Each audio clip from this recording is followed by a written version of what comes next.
Good afternoon, ladies and gentlemen. Welcome back after quite a hiatus regarding the spaces. Today's space will be a small recap of the results of the Russian renewed operations in Donbass. The operations probably started around the 16th to the 18th of April, and they've had quite a significant impact both at the end of April, which was going towards 280 square kilometers, and then suddenly it went up to 330. And this month, where within a few days we had a couple of breakthroughs, advances on multiple fronts, some of them very sketchy, very unsure, let's say it like this, in areas of the front, like the Seversk portion, where the Russians have gone back and forth for now 2.5 years. But some far more important, and one of the things that I'm going to talk about is how suddenly the Russians do not have any more problems with infiltrations. So, the second part, rather, within that explanation, we will have also a start of a debate around why the renewed calls for a truce of 30 days plus by Trump and Zelensky and the Europeans is a very bad idea. Not as much when it comes to the reality. Actually, a truce would be a good idea for people to stop dying. But it's a very bad idea because that truce is not sincere from both the Europeans, the Americans, and the Ukrainians.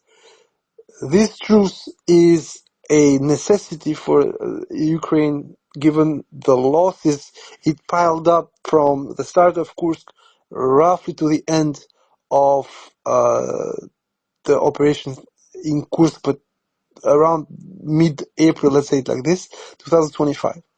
So within those 4.5 months in 2025 and those 4 months more or less in 2024, 4 months and 3 weeks, but the operations died a little bit around early December. Then they restarted with what apparently was the introduction of the North Korean forces from the mid-December 2024, and then the role they played into absolutely smashing the plotted defense that Ukrainians had around the end of December and January 2025, December 2024, of course.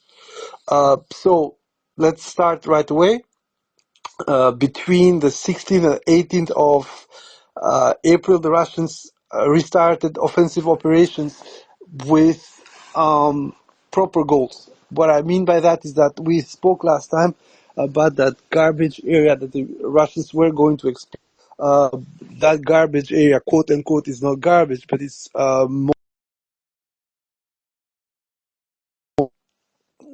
actually tactically important goals. As we spoke, there was the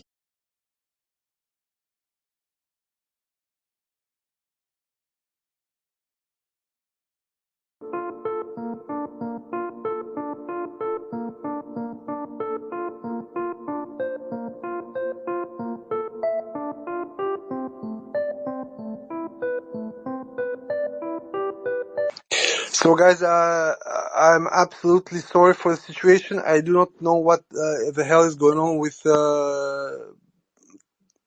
X, Twitter, whatever. It's very complicated once again to have normal spaces, so I don't know what the hell's going on. But we're back. So basically, quick recap to what we said. So first part is more or less discussing the biggest issues that the Russians are inflicting to the Ukrainians, and the decision that await the Ukrainian forces within May, June, and July. Because if you remember last year, this was the most crucial period which doomed the Ukrainian effort both in Donbass and in Kursk when the Ukrainians decided to go into that folly. And the second part is about the truce. Truce, as I said, right now would be absolutely mind-blowing bad for the Russians. Not as much because I'm a bloodthirsty retard who wants people to die, but because the truce right now has no uh, utility for the Russian forces, as they do not need a breather. They are in a way better position supply-wise along that roughly 140 kilometer long line between Pokrovsk and Konstantinovka or Chasov Yar, and it is working. The garbage grind that they are doing, especially around the arc from the R20 towards Konstantinovka, and then the midway intersection around Novolenivka that they literally survived right now. It is working. The Ukrainians have huge problems. On top of it, there are these advances in South Donetsk, which are pushing towards Dnipropetrovsk Oblast. And at the same time, as I said, the Russians, what they wanted to do something in Zaporozhye, they advanced. They took these 65 square kilometers along the highway between Tokmachka and Kamyansk, and the things right now are stabilized over there because the Russians created a new pressure point for the Ukrainians.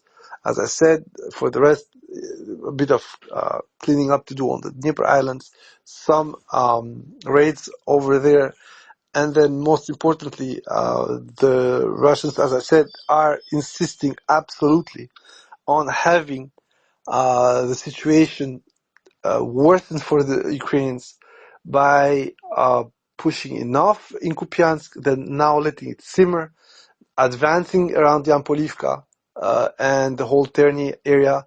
Remember, guys, for a long while, some of you didn't understood why it was happening, and then now you can see the push in the Yampolivka sector and the advance toward Liman creates another bulge, another issue, and despite the fact that the high command of the Ukrainian armed forces are a bunch of retards, they can see where this is going. And with the recent attempts towards Seversk, so we have the Russians in the village center of Velkokamyansk. Of course, the village doesn't exist anymore. It has been promptly razed by both sides. But as we discussed in the group, the biggest difference for the last 2.5 years and today is that for a long while the Russians couldn't kick properly the Ukrainians out of Belogorovka. There were the basements, there were holes, there were any kind of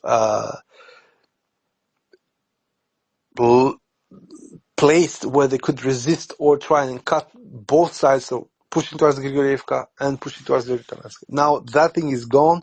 There are no more Ukrainians in Belogorovka, so the combat, most of it now, is going to be front to front. Of course, there's always a problem with the hill and the choke quarry in the area, so every advance over Seversky is very important, but on the other side, as I said, you have this issue with this front that the northern Donetsk there allows the Ukrainians to still keep their defenses intact on the other shore, so basically on the forest, and it also allows them to use some boats and cut on the back of the Russian forces. Of course, they're not going to sustain that. We remember the very unfortunate and catastrophic attempt by Lapin to cross the northern Donetsk around the month of May 2022. Nobody needs to see that again, but for the Ukrainians, it's going to be just the same problem. Now, as I said, I will not recycle what I said before, which is the Russians tried their best around Pokrovsk. They saw that Ukrainians chose the option number 2. In October 2024, we discussed over these options. The first option would be a far more interesting point, which is attacking underneath Solone and getting the Russians to start panicking, and then pushing straight from Pokrovsk and trying to cut them through. So basically, instead of trying to clean Solone as they've tried so far, the Ukrainians, the plan would have been a lot more ambitious. The problem with that around October is that my opinion was that Ukrainians would cease to be in Kursk very quickly because it was a losing bet for them. Unfortunately, I forgot my own advice, which is that Ukrainian high command is a bunch of absolute psychopathic morons, and they stood and they sticked around in Kursk in order to let the Russians literally cream them for November, December, January, February, March, and a little bit of April, although they're trying again, but in a completely different posture, although the losses are real also in Tetkino and in Novi Put. But this is something that we already know. If you want retards on the Ukrainian High Command, when it comes to ground operation, you don't need to even show up in any kind of competition with them. They would be the more retarded people. I think at least between the Ukrainian ground command and the Indian Air Force command, the Indians have still a little margin, because at least for the Indians it was the first attempt, shit can happen, but the Ukrainians loved their shit. It must be their style or something, because every single operation, even tactically now, is fucked up. And we already discussed about the fact that 3 years in motherfucking war, after trying that in 2023, 2024, they are still going strong with a single breach choke point automatic when it comes to Russian Dragon Teeth. And now that both sides are remote mining and both sides have surefire methods of stopping people on a dime and on a distance, a single point breach is an absolute madness. Yet the Ukrainians insist on that. And, well, you can see the shit show happening all over the Russian border right now. So, as I said in the thread, the small thread I did today, what I foresee for the Russian forces as a logic is something that has never changed since basically they restarted to take the initiative in October 2023, which is multiple pronged action with a systematic main direction, and then when that main direction faces any kind of resistance that would be beyond what you would have calculated, then you activate a side direction. That side direction can be 1, 2, 3, 4, up to 6 as it was last year. Those are going to pressure the Ukrainians. Of course, it is not cheap. You are going to lose means, but the moment you can start developing and exploiting one of these side directions, you're going to have the situation you have right now, which is Pokrovsk is still hot. We saw the Russians at Zvirove. The Russians have already reached the Pokrovsk city itself at least once. We still don't know if they are still there or not. You kind of remember the situation with Playfra that initially said, okay, they were all killed, and then the very next day, oh, they're still there, we don't know what they're going to do. That's the thing. The problem with Pokrovsk is that the buffer between the closest Russian position and Pokrovsk city itself is within 2 to 3 kilometers, which is, as I say usually, just a fluke away from becoming a catastrophe. We had that with Oretino in 2024. We had that with the breakthrough in Bahmut in 2023. And we had this with Novoselivka push within the perimeter around Konstantinovka, which, well, basically allowed the Russians to cross the highway there and now physically cut the road between Pokrovsk and Konstantinovka. Now, the main frame of this plan on the Russian side is to raise the pressure on the Ukrainian forces and force them, as I said, in my opinion, to make a decision. Should we lose gradually but by fighting Pokrovsk and reinforce Konstantinovka? Because as I have already said, the problem with Konstantinovka is that it opens a completely different prospect than Pokrovsk. You lose Pokrovsk, okay, you're going to be Mirnograd, but it's more or less the same city. And then your biggest problem is Dobropilya. Beyond that, the Russians would need to every single time have a larger front, so at least 20-kilometer line, before going forward. That is time consuming and the forays will be costly. But now, given the situation within Konstantinovka, the moment that the Russians are in the city, then every single hub behind it, given the topography of the area, becomes a very problematic situation because at the same time you're going to go underneath Siversk, for instance. And then the guys who are still defending outside Chasov Yar will have to pull back because once you lose Konstantinovka, then your resupply lines are further north, but at some point is your northern Donetsk river that cuts them.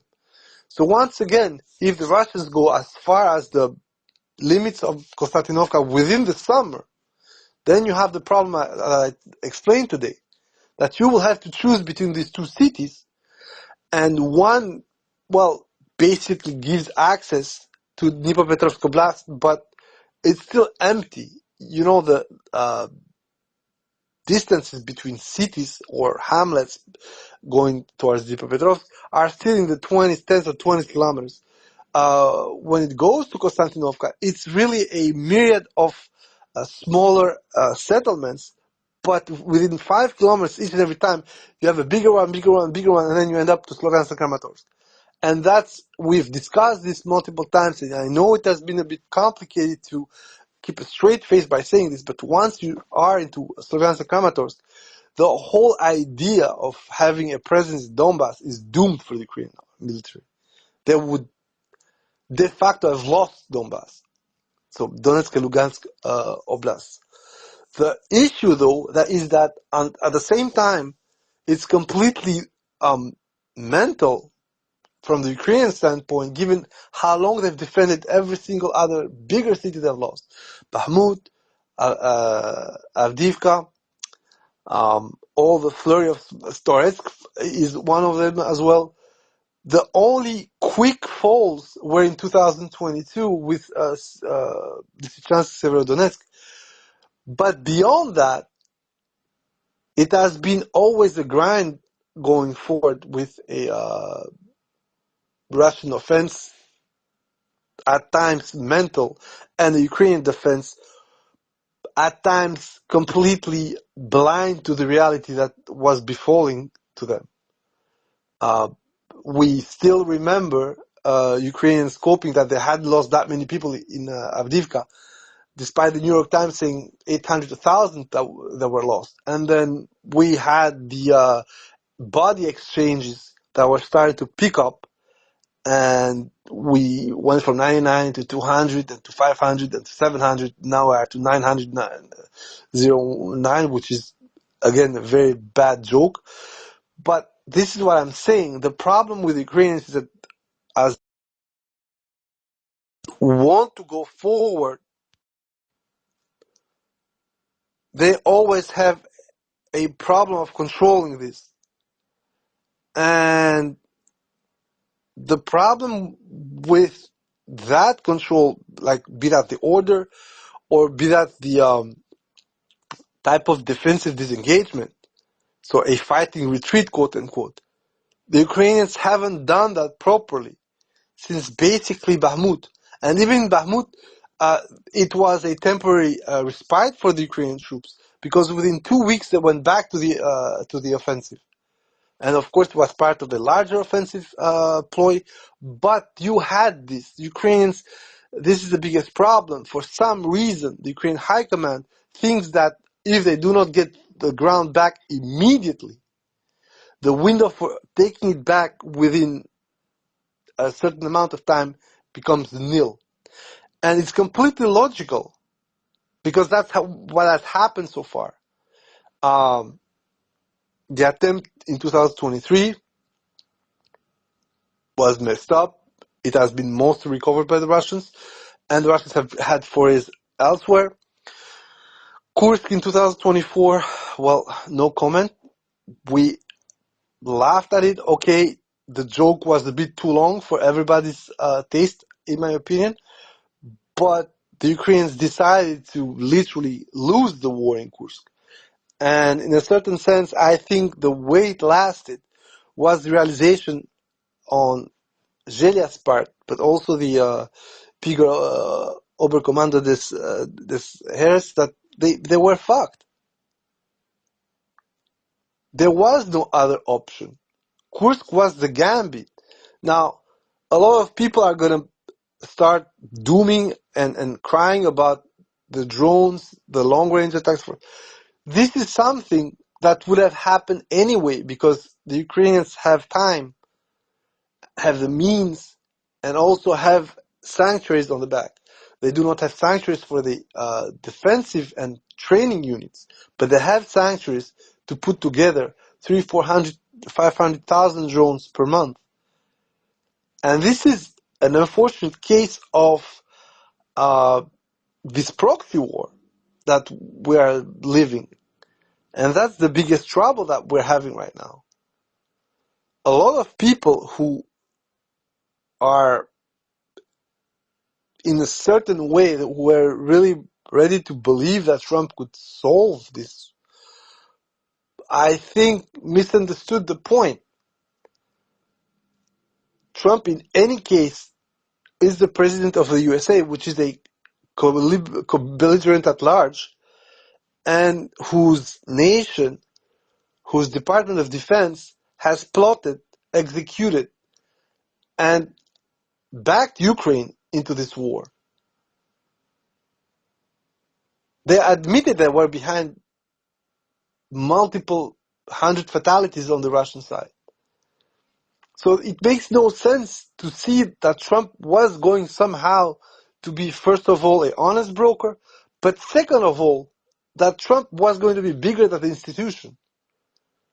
This is the whole point of America right now. It has always been dysfunctional, but right now you have a clown who says something, cannot back it up, and makes it, as I said, harder for everyone. Because the Russians start with, quote unquote, let's not lie to ourselves, a rather open mind, not a benevolent attitude. Let's say it as it is. They presented something to Trump. Trump pretended to listen to them. Then he sent Witkoff to lecture more or less the Ukrainians. Then Vance came there. Then you have this stupid pretense from Zelensky that we have so much rare earth, it's going to be fine, it's going to make a ton of money. And then Zelensky backtracked because Trump said, oh, if there is so much, let's have you pay for what we gave us. And of course, you go with this mental idea of $500 billion worth of aid that never was there. And now both sides, so the US and Ukraine, are stuck in a situation where Trump agrees to a deal that has no consistency. There is nothing there. The technical aspect of the exploitation of the underground of Ukraine is not going to happen because, and we had this discussion, the people who want to invest for this rare earth, they have enough places elsewhere with a more stable, safe system. On top of it, between 20 and 30% of what is supposed to be gleaned by this agreement is under Russian occupation, or quote unquote, let's say it how it should be said from now on, is Russian territory by law. So there is a huge problem when it comes to the deal itself. The structure of the deal is also a very bold-faced lie because there is no reconstruction in that.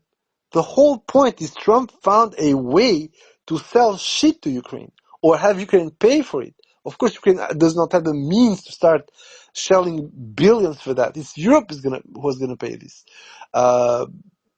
and that's the funny part. The mineral deal is just a shakedown of the Ukrainian budget, of the Ukrainian economy, which is going to get passed to the Europeans. And on top of it, and this is the funny part of the deal, is that there is no guarantee in there. The only thing that's going to happen First of all, there are still no American businesses going to Ukraine for surveys and see what to do, what not to do. So most of the quote-unquote investment initially is going to be weaponry, that we like it or not. So you're going to have contracts, direct sale contracts, which would have to be paid. There's not going to be any kind of credit. This is the only positive part of the situation, for both sides, by the way. But at that moment, there are things that are going to rub the Europeans wrong. And you know it already. It's going to be the pricing of the equipment. The Americans, I'm telling you right away, are going to sell top dollar, used or mothballed equipment. Everybody knows that. Trump is going to charge 4 to 6 million for a Bradley that's already amortized. That should be going to the accounting around 2.6, 2.2 million, which is already a huge sum, by the way. Trump is going to charge probably 12 to 40 million per Abrams, despite the fact that the Abrams itself is just going to be a refurbishment. And we know that the Americans are doing refurbishment to fucking crazy prices. But the type of tank that Ukrainians have received so far doesn't deserve those 4, 6, 8 million worth of refurbishment cost. So the deal itself is a sham, but the Ukrainians do not care right now because they know that nobody in Ukraine is going to pay into that fund. The money so far is destined to come from Europe. And if you go to the newest article of Colby Badouar, that guy is very happy that maybe this year Ukraine is going to get 2.8 billion worth of grants from the US. But they are not exactly grants, they're just what Trump has requested as the maximum threshold of help. But as I told you, if Trump does that, he's going to overcharge.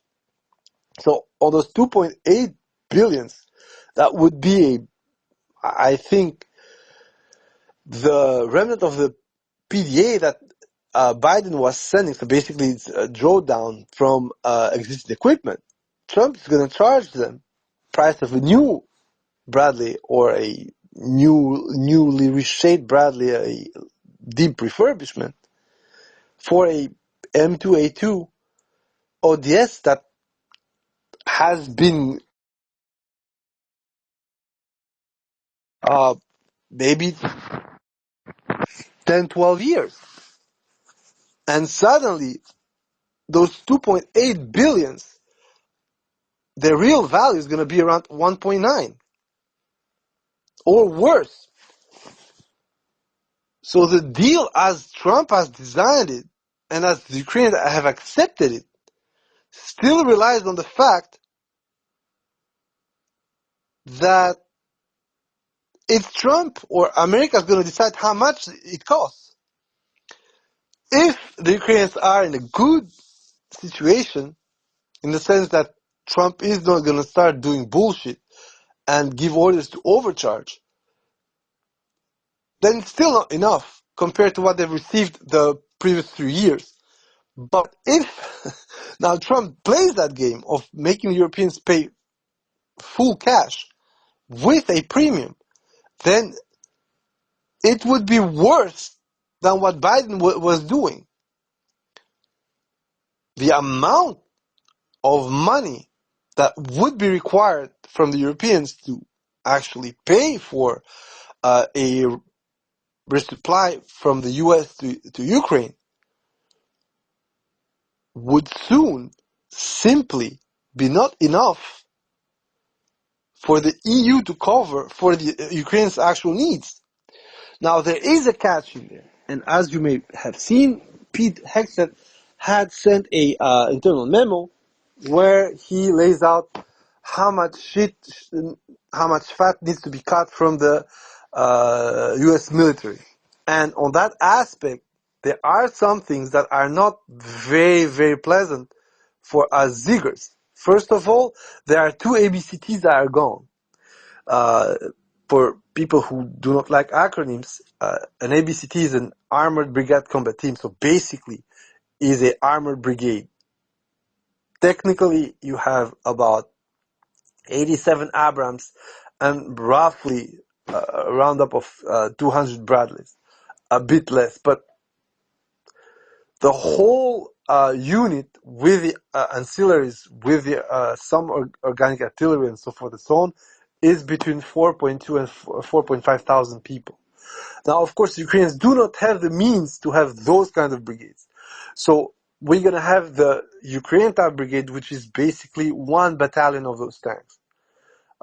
And therefore, there's two ABCTs being broken up, and if they are bought or paid for to be sent into Ukraine, would give a potential 5 brigades in total, even 6, actually around 6, but it would not be enough for full 631 tank brigades, but still, you would be very close to 6. Now, the other problem on a just guesstimation situation would be that there are a fuck ton of striker brigade combat teams that are also axed. And that would give somewhere around 2,400 strikers that would need to be basically sent somewhere. Now, the cost for those, if they're sold even rebated at 25%, amortized at 25%, would still be a huge fuck ton of money. We would still be looking at $5 to $6 billion dollars with the transport, without the parts, ammunition, and so forth. But still, suddenly the Ukrainian military would have an influx to equip about 90,000 people. Because on top of it, you have also some infantry brigades or infantry.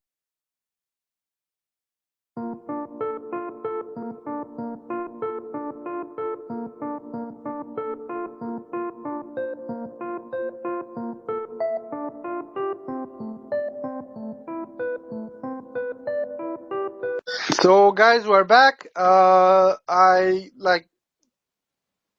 There is no way this platform is so fucked up. There is no way. It has been freezing non-stop. It's not a problem with my connection. It's not a problem with my phone. I'm like, right now, I understand that I may have angered some Indians, but like, let me be, guys. I mean, like, you lost those Rafales and that's it. Fuck that.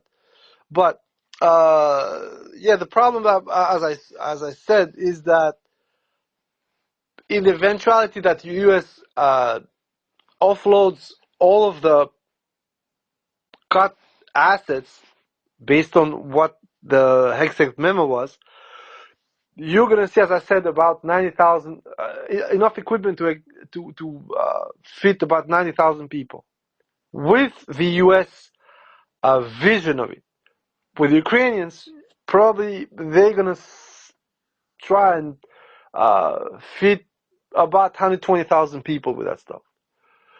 Which is still huge. I mean, like, if every single striker is cleared off from those SBCTs that are going to be cut, they can unfortunately equip about 24 Ukrainian-style brigades.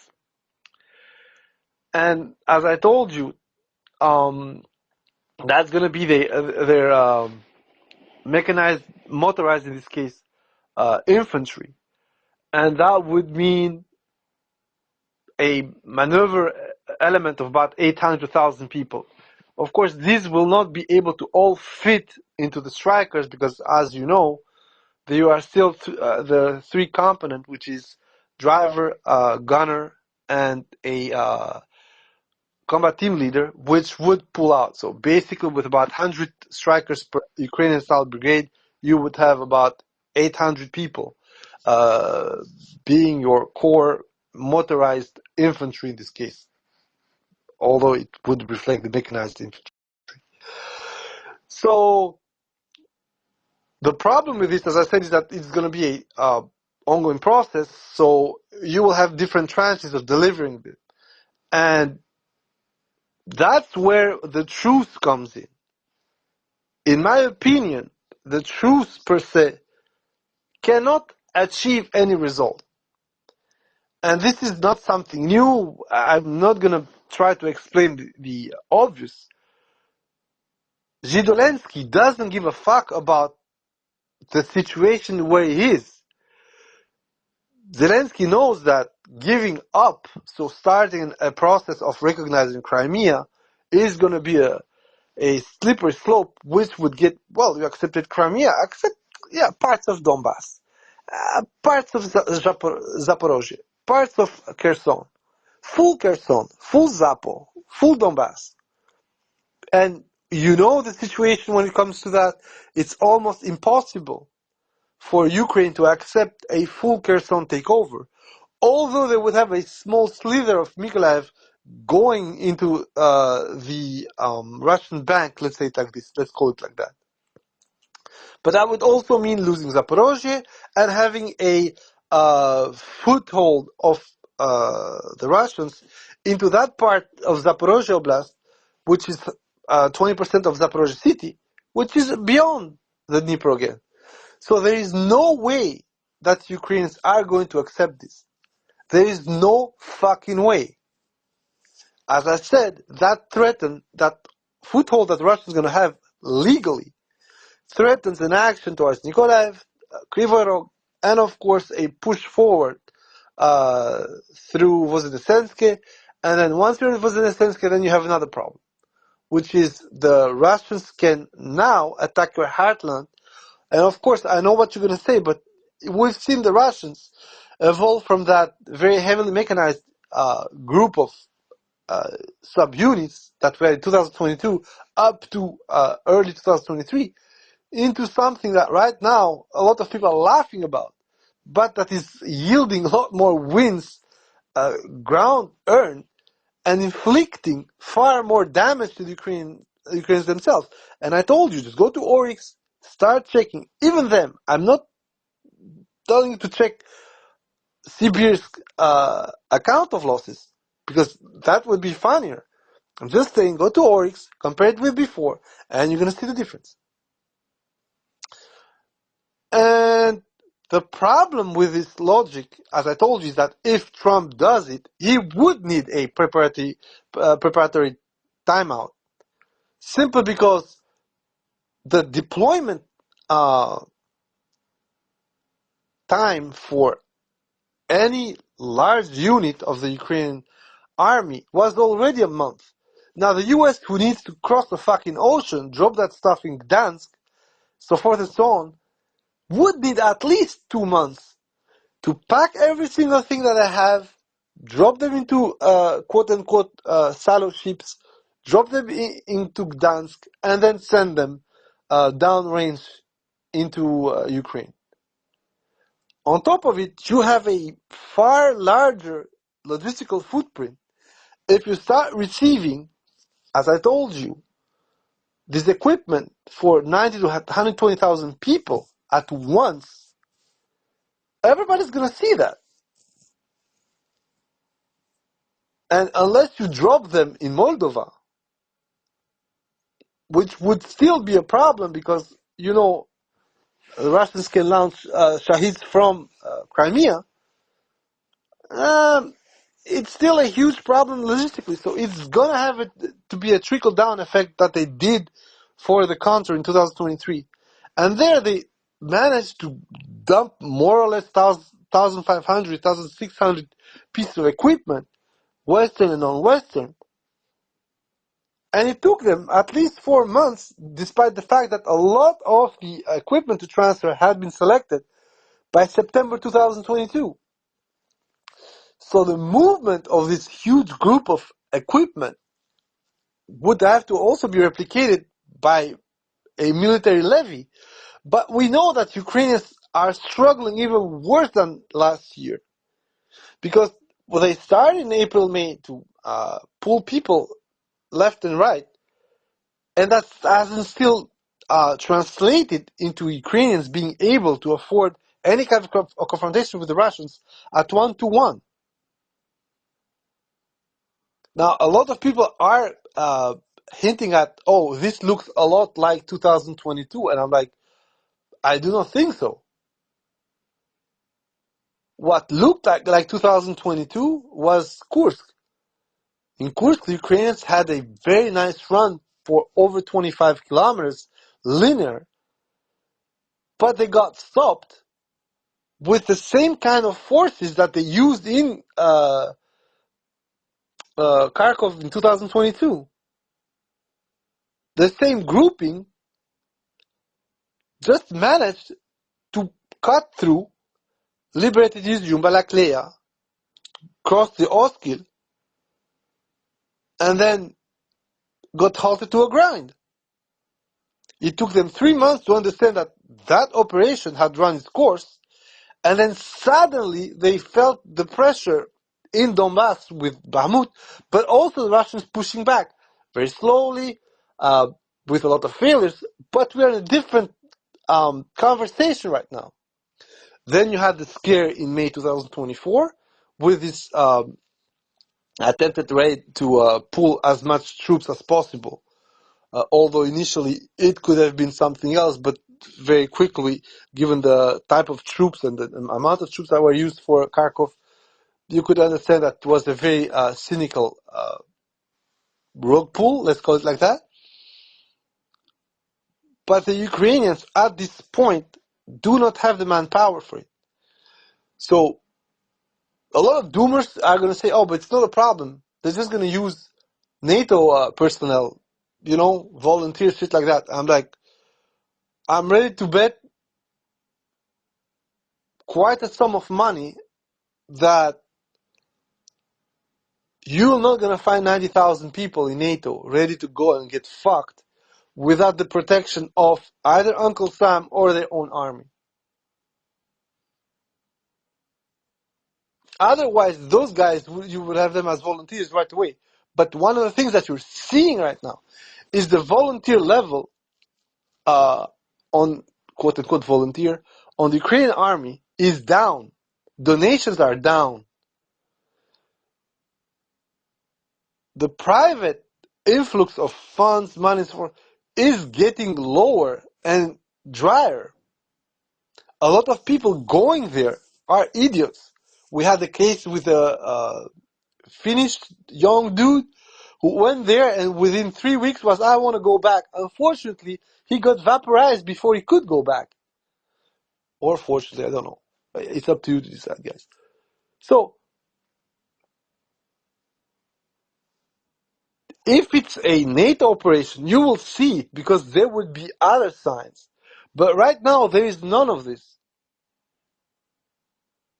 Simply because there is still that scare of what if maybe Monk is gonna fucking pull the cojones for once and nuke us.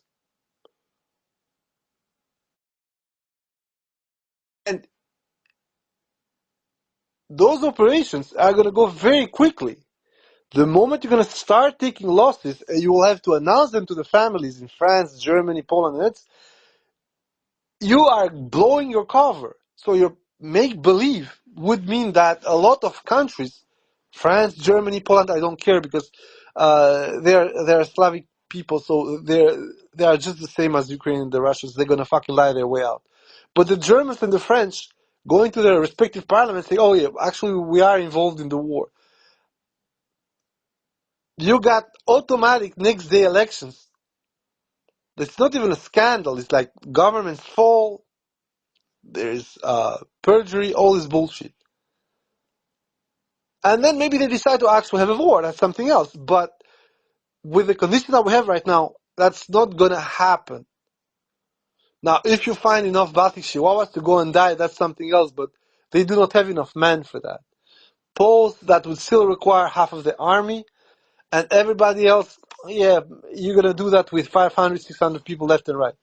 No. So the point right now is not as much as the Americans cannot deliver, but it's just the Ukrainians who do not have the manpower unless they strip the existing units from what they have, Soviet or Western equipment, and they fully Americanize them.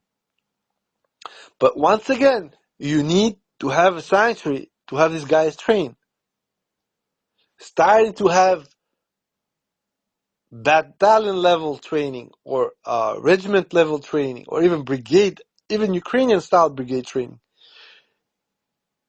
will just doom you. You're going to start at 30% of your offensive potential just trying to evade these Iskanders.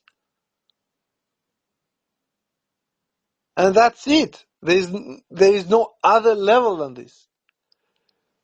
So, based on how the ground advance is going on the Russian side, and I repeat it, initially last year in 2024, which was seen as some kind of make or break for the Ukrainians, the situation was quote unquote so bad, with on one side the Republicans quote unquote cutting the supply of weapons. This was bullshit. Everybody knew that because Ukrainians simply stopped losing equipment very early in the counter. By mid-September already, the heavy equipment was almost never used. They started to understand they had fucked up, they had lost their counter, and they have enough equipment and ammunition remaining from the counter themselves. And then what happened at that point is that the Ukrainian forces seem to have blocked the Russian advance to a mere 200, 300 square kilometers over 5 months. Then you had the month of May coming up. And that was the outburst with about 200 square kilometers lost in Kharkov, which are still there, by the way. And then you had June, which dipped back again to about 160. Then you had July, when the Russians started to take a lot of ground, important ground. Remember what I told you last year, guys. Ukrainians are laughing, but they're losing strategic ground on that Ocheretino plain. With progress that fell down, the Novogorodivka, Gorodivka, and so forth. And now we are in a situation where they say that they stopped the advance of Pokrovsk. But the reality is that two fronts have joined now. South Donetsk from Ugledar and Pokrovsk have joined, and there is an exploitation on the western, southwestern part of Pokrovsk. And that's the danger right now for Pokrovsk. The other side is going for Konstantinovka. Therefore, the dilemma is coming.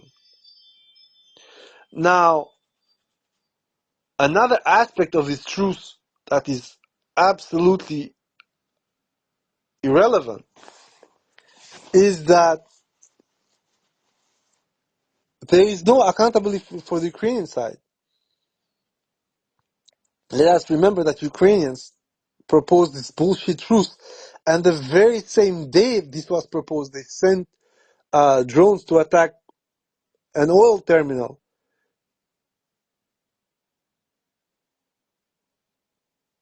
They have kept going at this.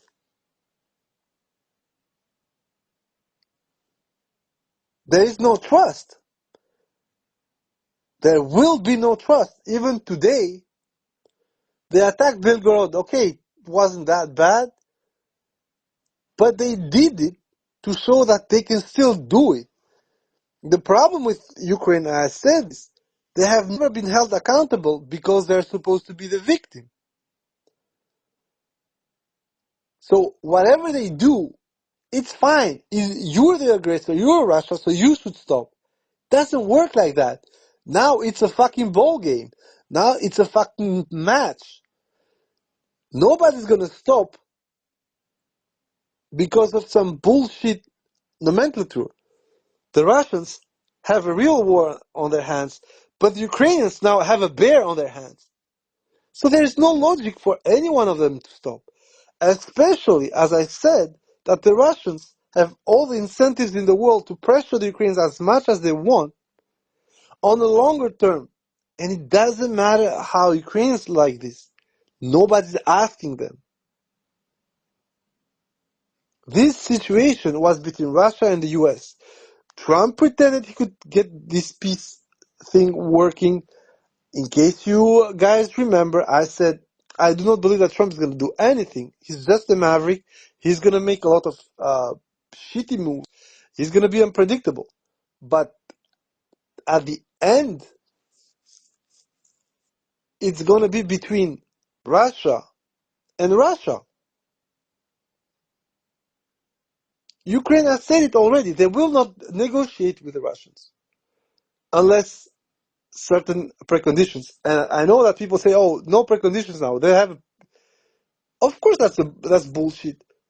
Because de facto, the Ukrainians are not going to recognize any kind of negotiation. They had that in 2022. Remember, guys, that everybody mocked Monkey for the second iteration of that negotiation, which was appalling. Let's be honest with it. And the Russians were going to take it. And the Ukrainians simply fucking exploited that to launch this super nice counterattack and beat the Russians out of northern Ukraine. And then they continued with the grain initiative. And then after that, with the negotiations over the limitation of the stopping of the strikes over energetical infrastructure. They still did it. Ukrainians are always going to get away with it when it comes to the Western perception, because the West is not a honest broker.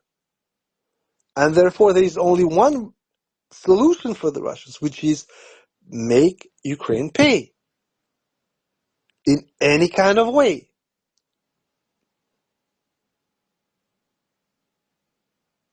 And that's what we're seeing right now. Remember that we were supposed to have a truce today. Check the maps, check the geolocations. The Russians never stopped. The cynicism of Monkey when it came to this day is in full exposure. That guy, you can call him a cock, whatever, he understands the game. He's old enough for that. He knows that Trump was never going to manage anything because he doesn't control the small Jid.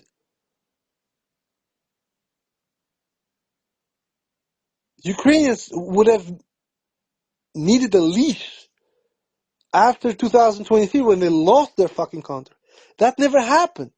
Biden made it impossible for anyone to, as I said to you guys, hold the Ukrainian leadership accountable for that failure. It went so much worse with Krinky and then with Kursk. Ukrainians are still debating whether Kursk or not is a debacle. And that's it. There is nothing else to be said. The moment when you have absolute morons like that, what the fuck are you expecting from these people?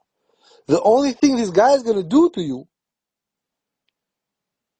is to fuck you up and pull you down with them. So for the Europeans, it's completely par for course to have these absolutely abysmal ideas on how they're going to defeat Russia, while at the same time being all nutty about how Russia is preparing a European-wide war. It makes no sense.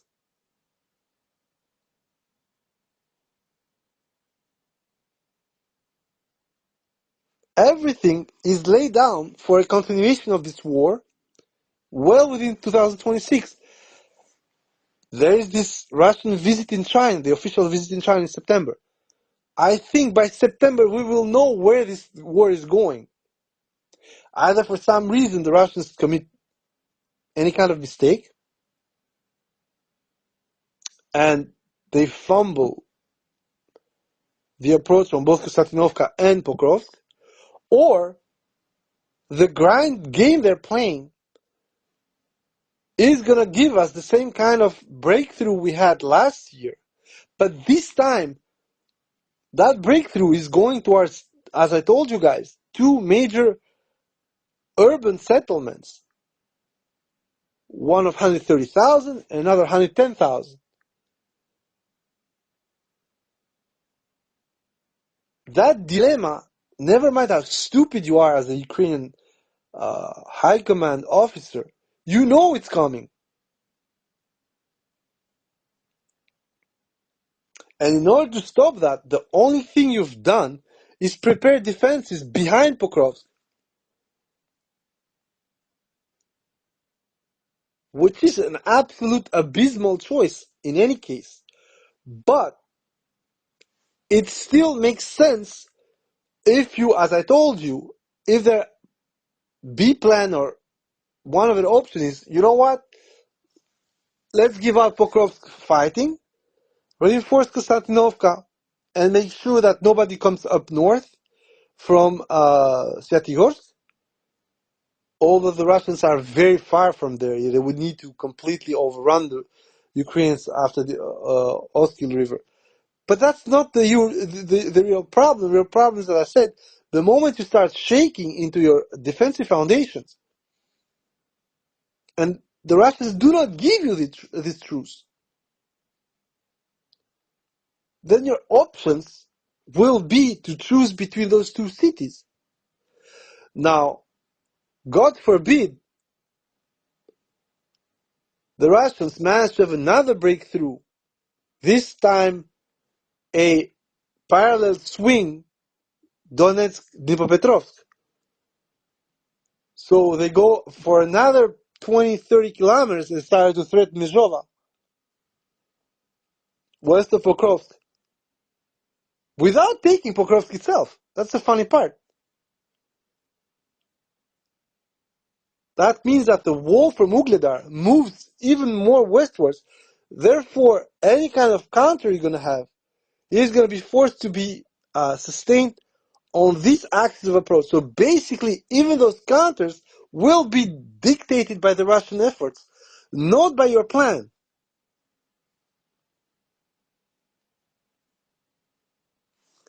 So in order not to squander the current trend and Russian initiative, there is no way the Russians are going to agree into a truce without a very good cause. And given how Trump is trying to go all Pontius Pilate on everybody, basically saying, "Oh, I'm available if you guys want this truce for 30 days plus." I'm like, this is a mockery. This guy pretended that he could do it all. He has done nothing. At every single file, every single case, even for Gaza that he pretended to have a truce and exchange. Gaza is the worst actually, with Israel going to probably occupy, expel all the Palestinians, or as much as they need to expel. And Trump is just going to suck a kosher dick, and that's it. So yeah, Trump is still a funny guy, but this time is going to be the ruin of the whole structure of U.S. domination at the world stage. Every single aspect of what Trump has promised to do is going to shit.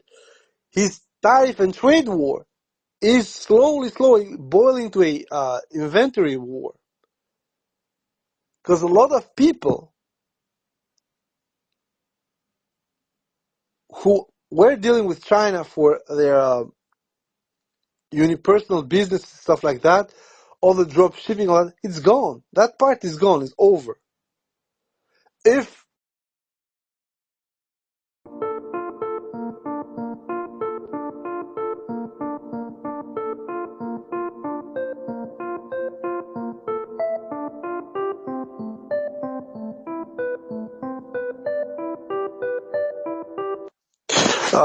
so, guys, one last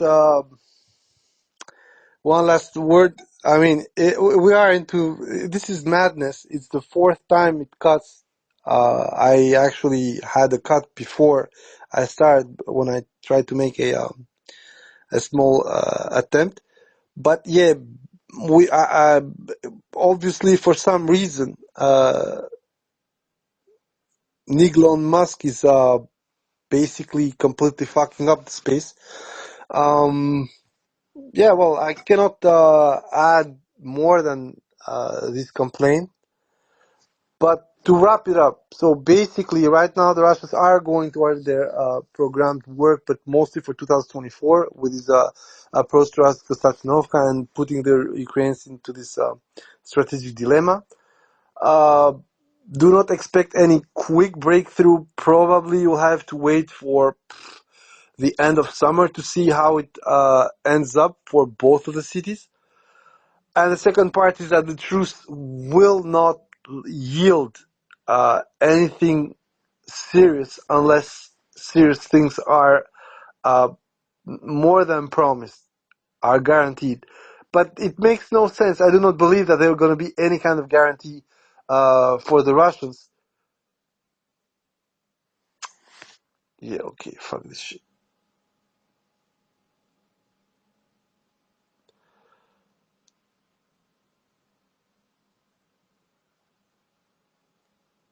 Okay, guys, I don't know if you hear me or not, but like I still have a signal loss once again.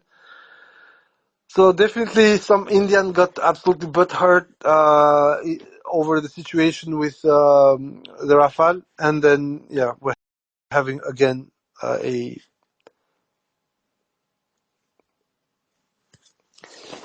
No, guys, I know that you're giving me the finger up, but the situation is worse every time I'm having announcement that is being cut. So I'm gonna try and change location. Can you hear me now?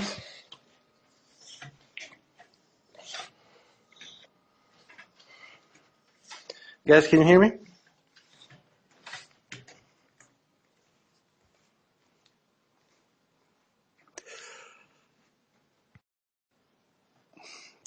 Okay, fine. You can hear me. Let's hope that this time is going to be working better. But yeah, well, generally speaking, it's not very complex. What I told you, you have the encroachment towards the Konstantinovka, you have the pressure towards Pokrovsk that has restarted, and you have the double pushes, once towards Liman and the other towards um, Dnipropetrovsk Oblast. The whole situation is the same as usual. It is there to force the Ukrainians to give up their current defensive positions in a way or another. Um, you have a lot of saturation going on with, incessant attacks, and up to a certain point, something's gonna give, and that's what we have recently with Novolenivka.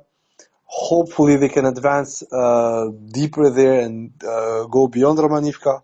There is word that the Russians are finally in Bagatir. It would have taken them about 2 to 3 weeks to do it. Um, so generally speaking, right now there is no need for a truce. And as I told you, the truce could be a sign that what Hegseth had in store for the U.S. military might well be the fund that will be spent over the course of between 12 and 18 months to rearm and support the Ukrainian forces with the basis of the mineral deal, which is, as I told you, not as much a mineral deal, it's just a way to package sales to Ukraine of military hardware with payment coming from Europe, most probably. And I made a small calculus.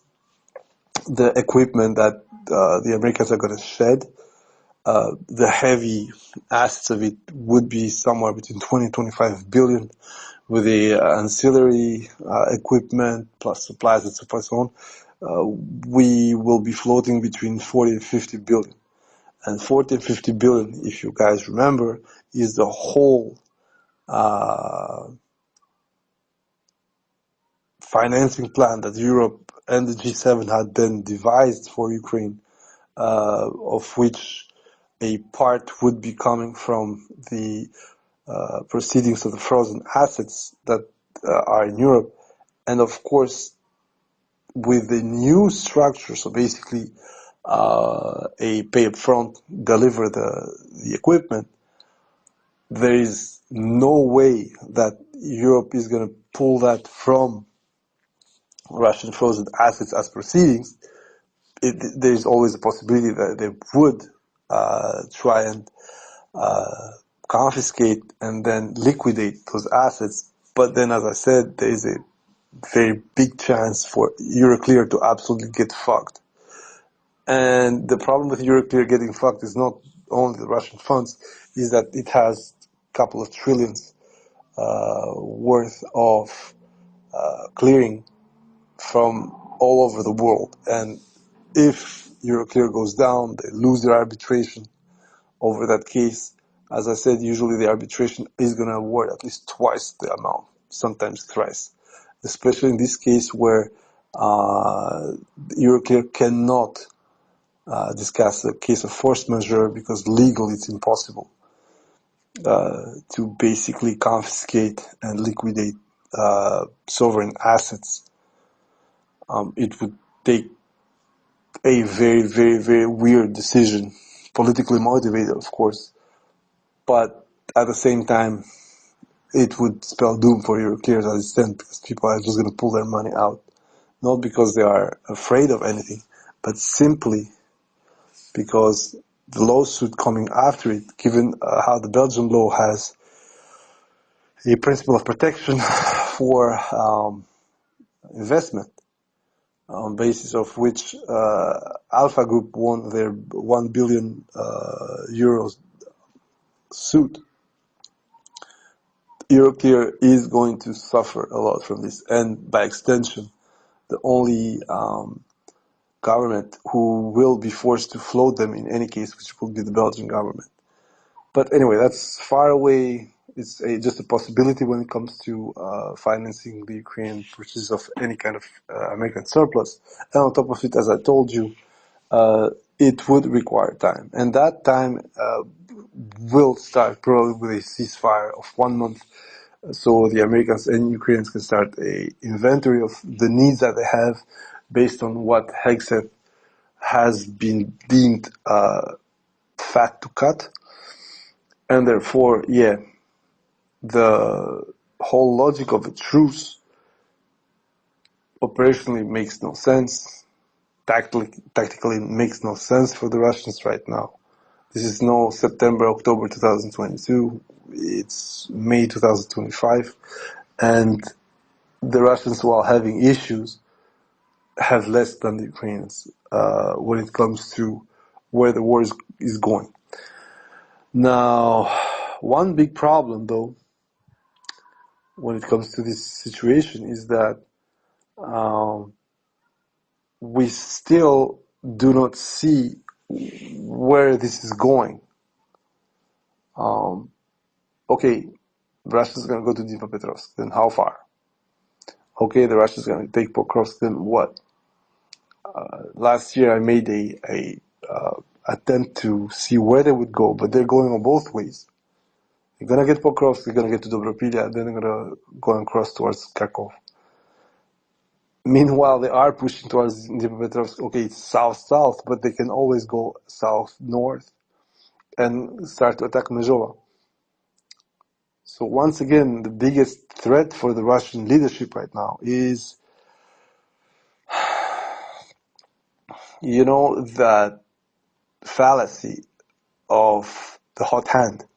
It's not because it's working non-stop that it's going to always work.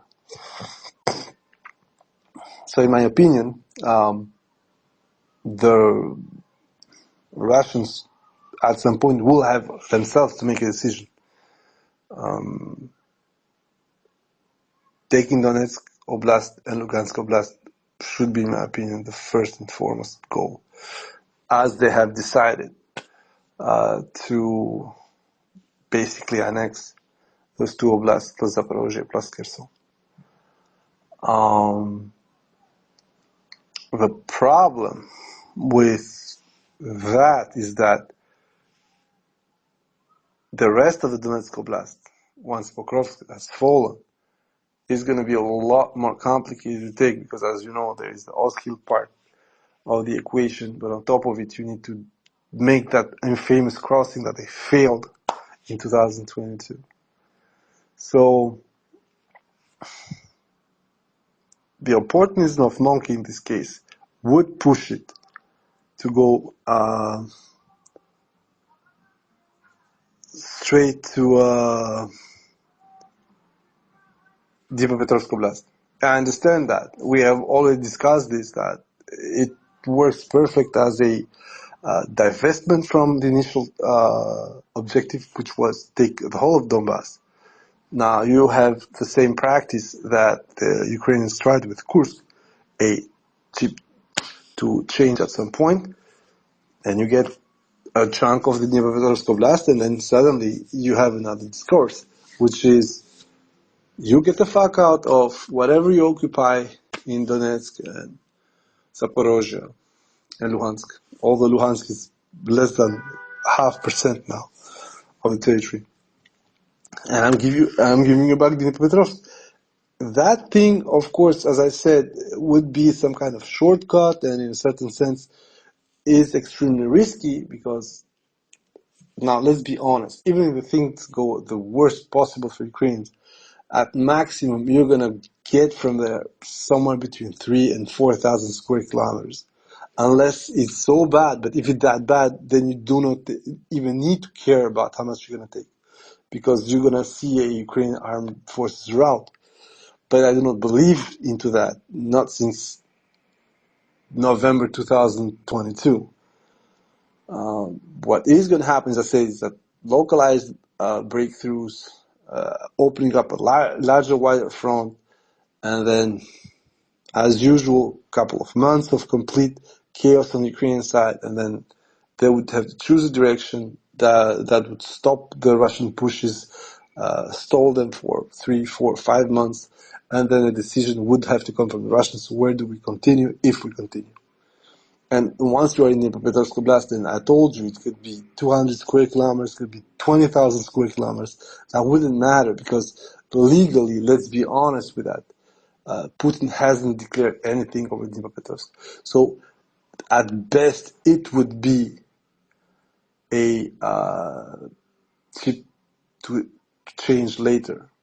Now, if it's not that, and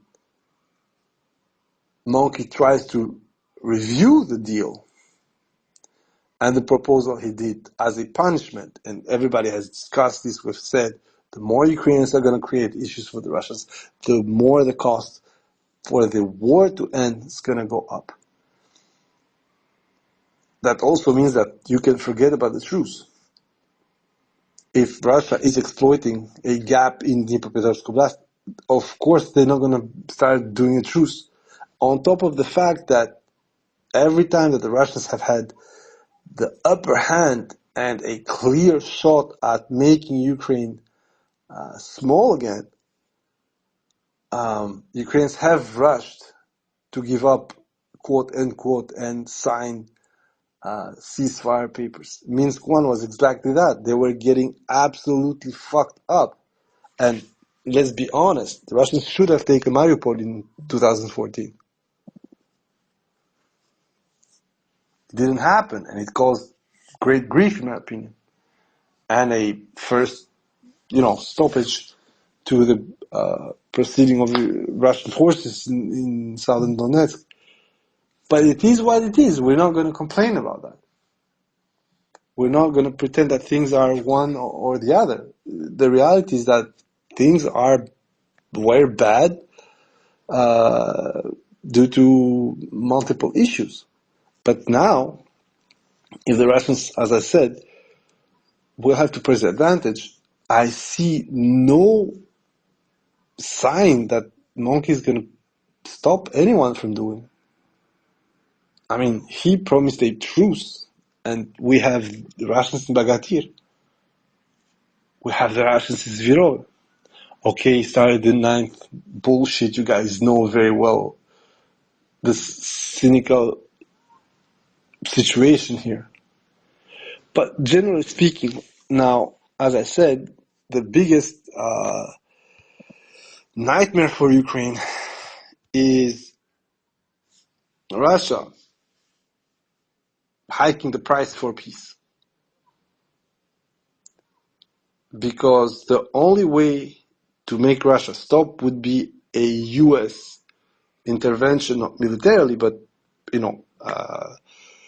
further sanctions, secondary sanctions, and so forth and so on.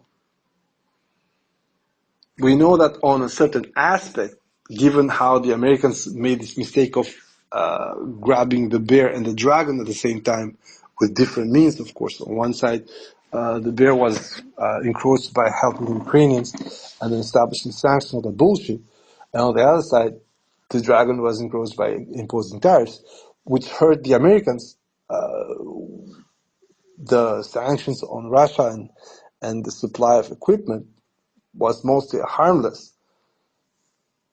I mean, they have too much stuff when it comes to equipment, and then, okay, the American people imported almost nothing from Russia. And whatever they imported, okay, is going to be a bit more costly to get from someone else. But that's it. With the Chinese, as I said, you're killing your small self-made entrepreneurs, and on top of it, you're going to start hurting the big purchase chains. And getting them at the same time gives a signal to both of them.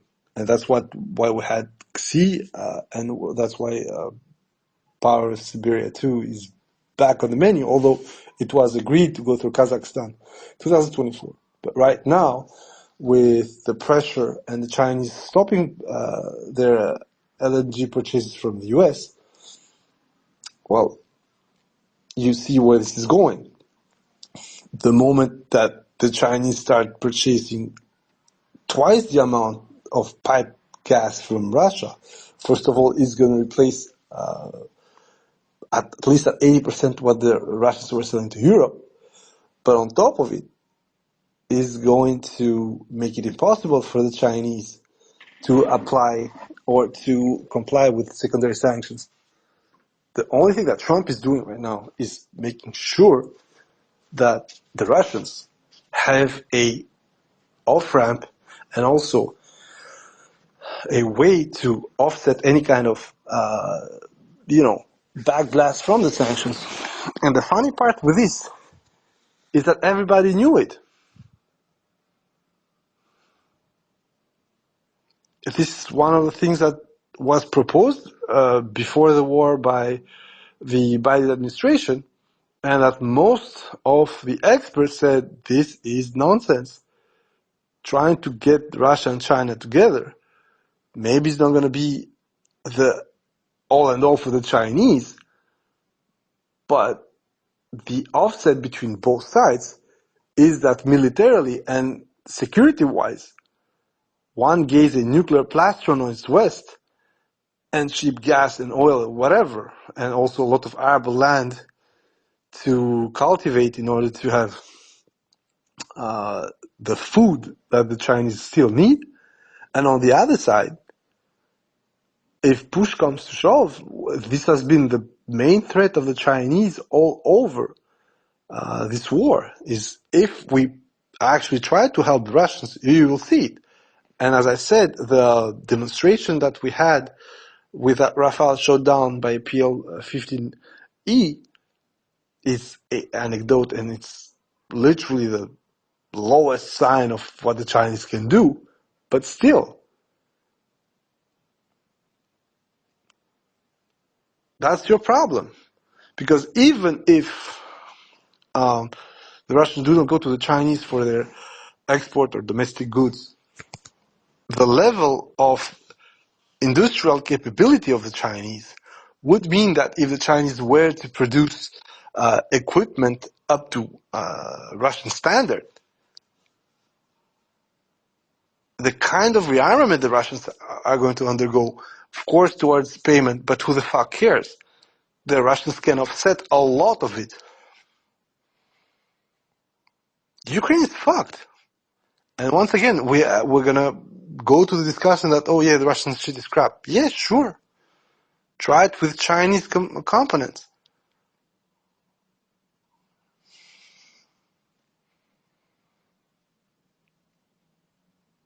That's it. So there is no logic for a truce from the Russian part, and there is no logic for anything else but war to the end at this point. There hasn't been any constructive solution given by Ukraine.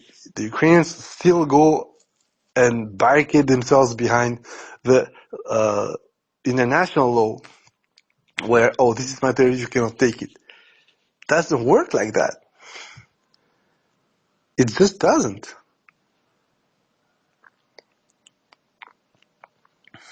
And this is, in my opinion, the biggest problem that Trump or whoever is going to come after him will have with Ukraine. These people, they will not admit defeat even if they were getting hanged. It doesn't really matter. So at a certain point, if push comes to shove, there will be no other means but to dissolve Ukraine for the Russians. I'm not saying it's going to happen tomorrow, in 5 years, in 10 years, but the delusion that Ukrainian leadership is going to harbor for 10, 15, 20 years when it comes to the lost territory is going to be at least equal to that of the Azeri state. The problem with Azerbaijan and Armenia is that Azerbaijan both had the technological advantage but also the population advantage. This is not going to be the case for the Ukrainian struggle. So at the end, the only thing that might work for them is a NATO membership with the potential NATO-Russia conflict. But given how it's going right now, there is no way for that to happen. And the state of war and the lack of truce and lack of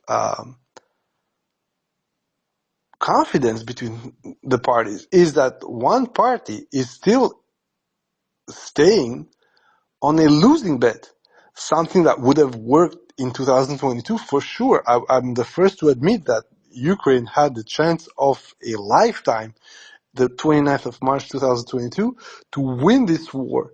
No questions asked. It didn't matter if we would have discovered that it had lost 20,000 people and Russia only 10. It wouldn't have mattered at all. At the end of the day, it would have been a way better deal than what the Finns got in 1939, and then later on. Here,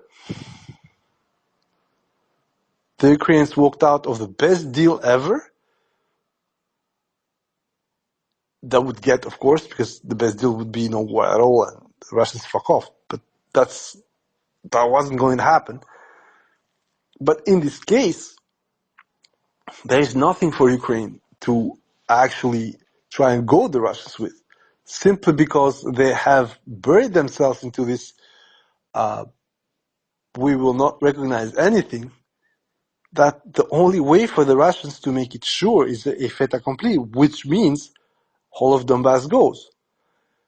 Kherson, as I said, will be a problem, and a part of Zaporozhye will be a problem. But you can always exchange it, as I said, with bits of Kharkov and Dnipropetrovsk.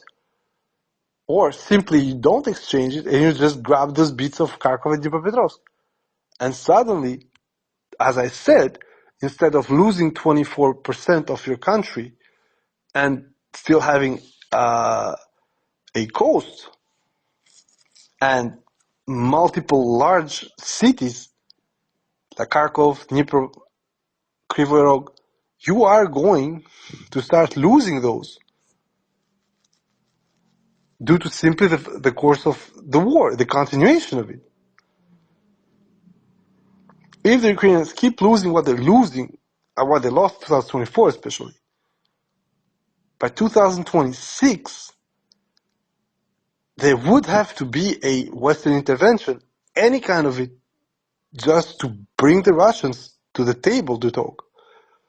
And if it's half-assed, it would just make it worse for Ukraine.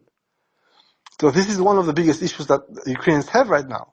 They cannot deal with the goddamn reality. And I know that in 2022, up to June, July, when the Russians were steamrolling Lugansk, it also felt like, oh, this war is going to get lost and so forth and so on. But the difference is that back then, Ukraine was at the fullest of its mobilization. The initial mobilization of Ukrainian forces was huge. And I'm going to agree, I underestimated it. I thought it would be roughly 300,000 to 400,000. But given how the things have gone, they probably had more than 400, somewhere around 500,000 to 600,000. And plus, they started to get more people up in 2023 and then 2024. They literally had, at some point, probably 3 times what the Russians were fielding in Ukraine.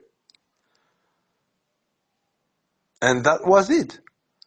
On top of mistakes on the Russian side and hubris. And then things changed. The Russians brought up their own forces. They limited the front. I mean, you know all this. We have multiple spaces on.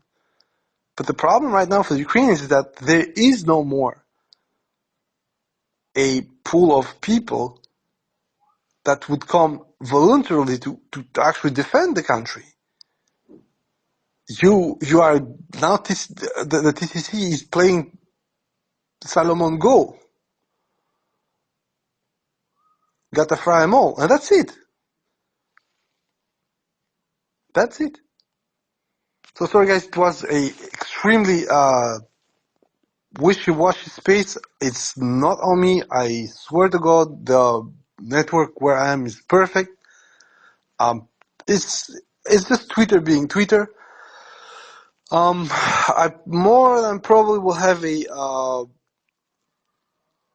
recap of this on Monday. I will not be much available tomorrow and after tomorrow for personal reasons. But on Monday we'll have a 100% recap of this.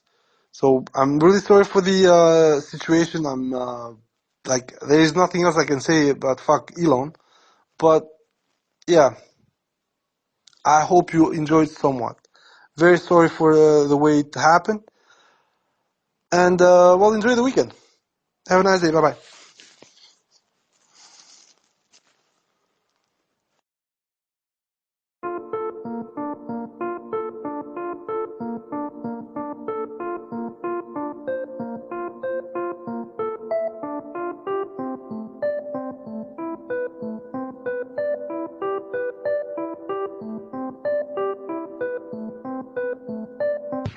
So, good evening, ladies and gentlemen. Welcome back to this space. It is not an impromptu space. It's just a follow-up from the very bad experience we had last time, thanks to Negron Musk. This space today will be mostly centered around the happenings.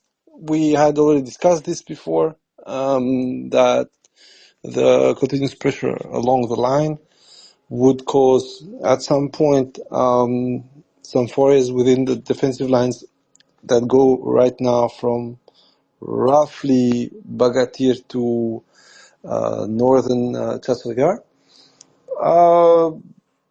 What seems to be happening is that indeed, now that the cornerstone of the defense, of the inner defense in Pokrovsk, so basically what was described initially, the eastern advance towards Pokrovsk, has been the one that was the most promising. I told you guys that the logic would be to go to Mirgorod, get the prom in Mirgorod, enter the city, start the fights over there, and force the Ukrainians to start split up defending both Mirgorod and Pokrovsk, instead of having the leisure of employing this quote-unquote, as we said, the wall of drones, and then of course find themselves in the situation where they could enact the wall of drones on both sides of the defensive line.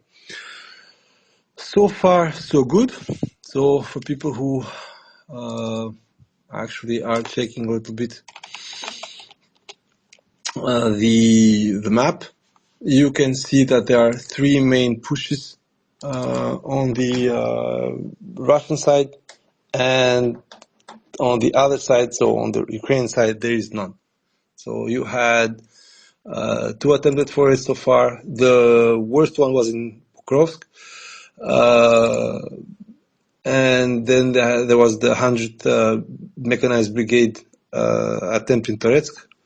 That one has been a very complicated situation to make people understand, in the sense that that foray, which was a complete loss, there, according to Deep State, there were 12 vehicles, total loss of life. We have seen 6 of them, 3 Bradleys, 2 M113s, 1 Marder. According to Deep State, it was one of the worst attempts to go forward, and there were a series of things that didn't work for this advance in Toretsk. And that advance in Toretsk was both a fiasco due to poor planning, but also, and most importantly, due to the fact that the situation in Toretsk is far more complicated than it used to be, and therefore a lot of the attempts that are going to be happening from both sides actually are going to end up in complete disarray. So for people who do not have any sense, the guys came straight from Pleshivka, took the road that goes to the mine north west of northern Toretsk, and they went and yielded themselves somewhere in the motor pool area next to a small tericon. There, everybody was killed or captured, and a small group of troops was probably dropped just before to create a gap in order to hold for the returning equipment. The equipment apparently never made it. And then, as I already said, we have more and more pointers when it comes to Deep State that the guys are literally withholding or stalling the Russian advance. For instance, we have the Russians way beyond Dilivka now. We have a complete control, not the Dilivka south of the northern Dilivka, it's literally the Dilivka next to Dashne. And on top of it, we have, as Timur Criminal said, roughly around the month of February, March, the point would have been to now advance along the R20 from Novobamutivka towards Yablunivka, around the Yablunivka reservoir, and to the Klebanbik area. There is not much more to say. Everything was said initially, and you can see the Russians also advanced on both sides of the R20, took Novolenivka, crossed into Nova Poltavka, completely controlled Alexandropil, have created a huge gap into the Ukrainian defenses. There is a small pocket that was created between Kalinovo and Valentinovka. The Russians are already in Stara Mikolaivka. Deep State is trying to pretend there is nobody there.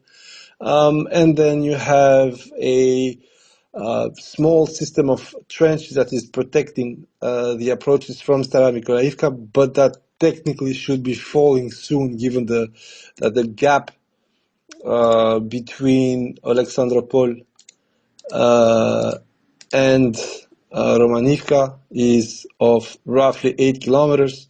So the moment that Stara Mikolaivka is completely clean and the Russians are pushing towards Zoria, then the NAS more or less is closed for the pocket west of Hnativka.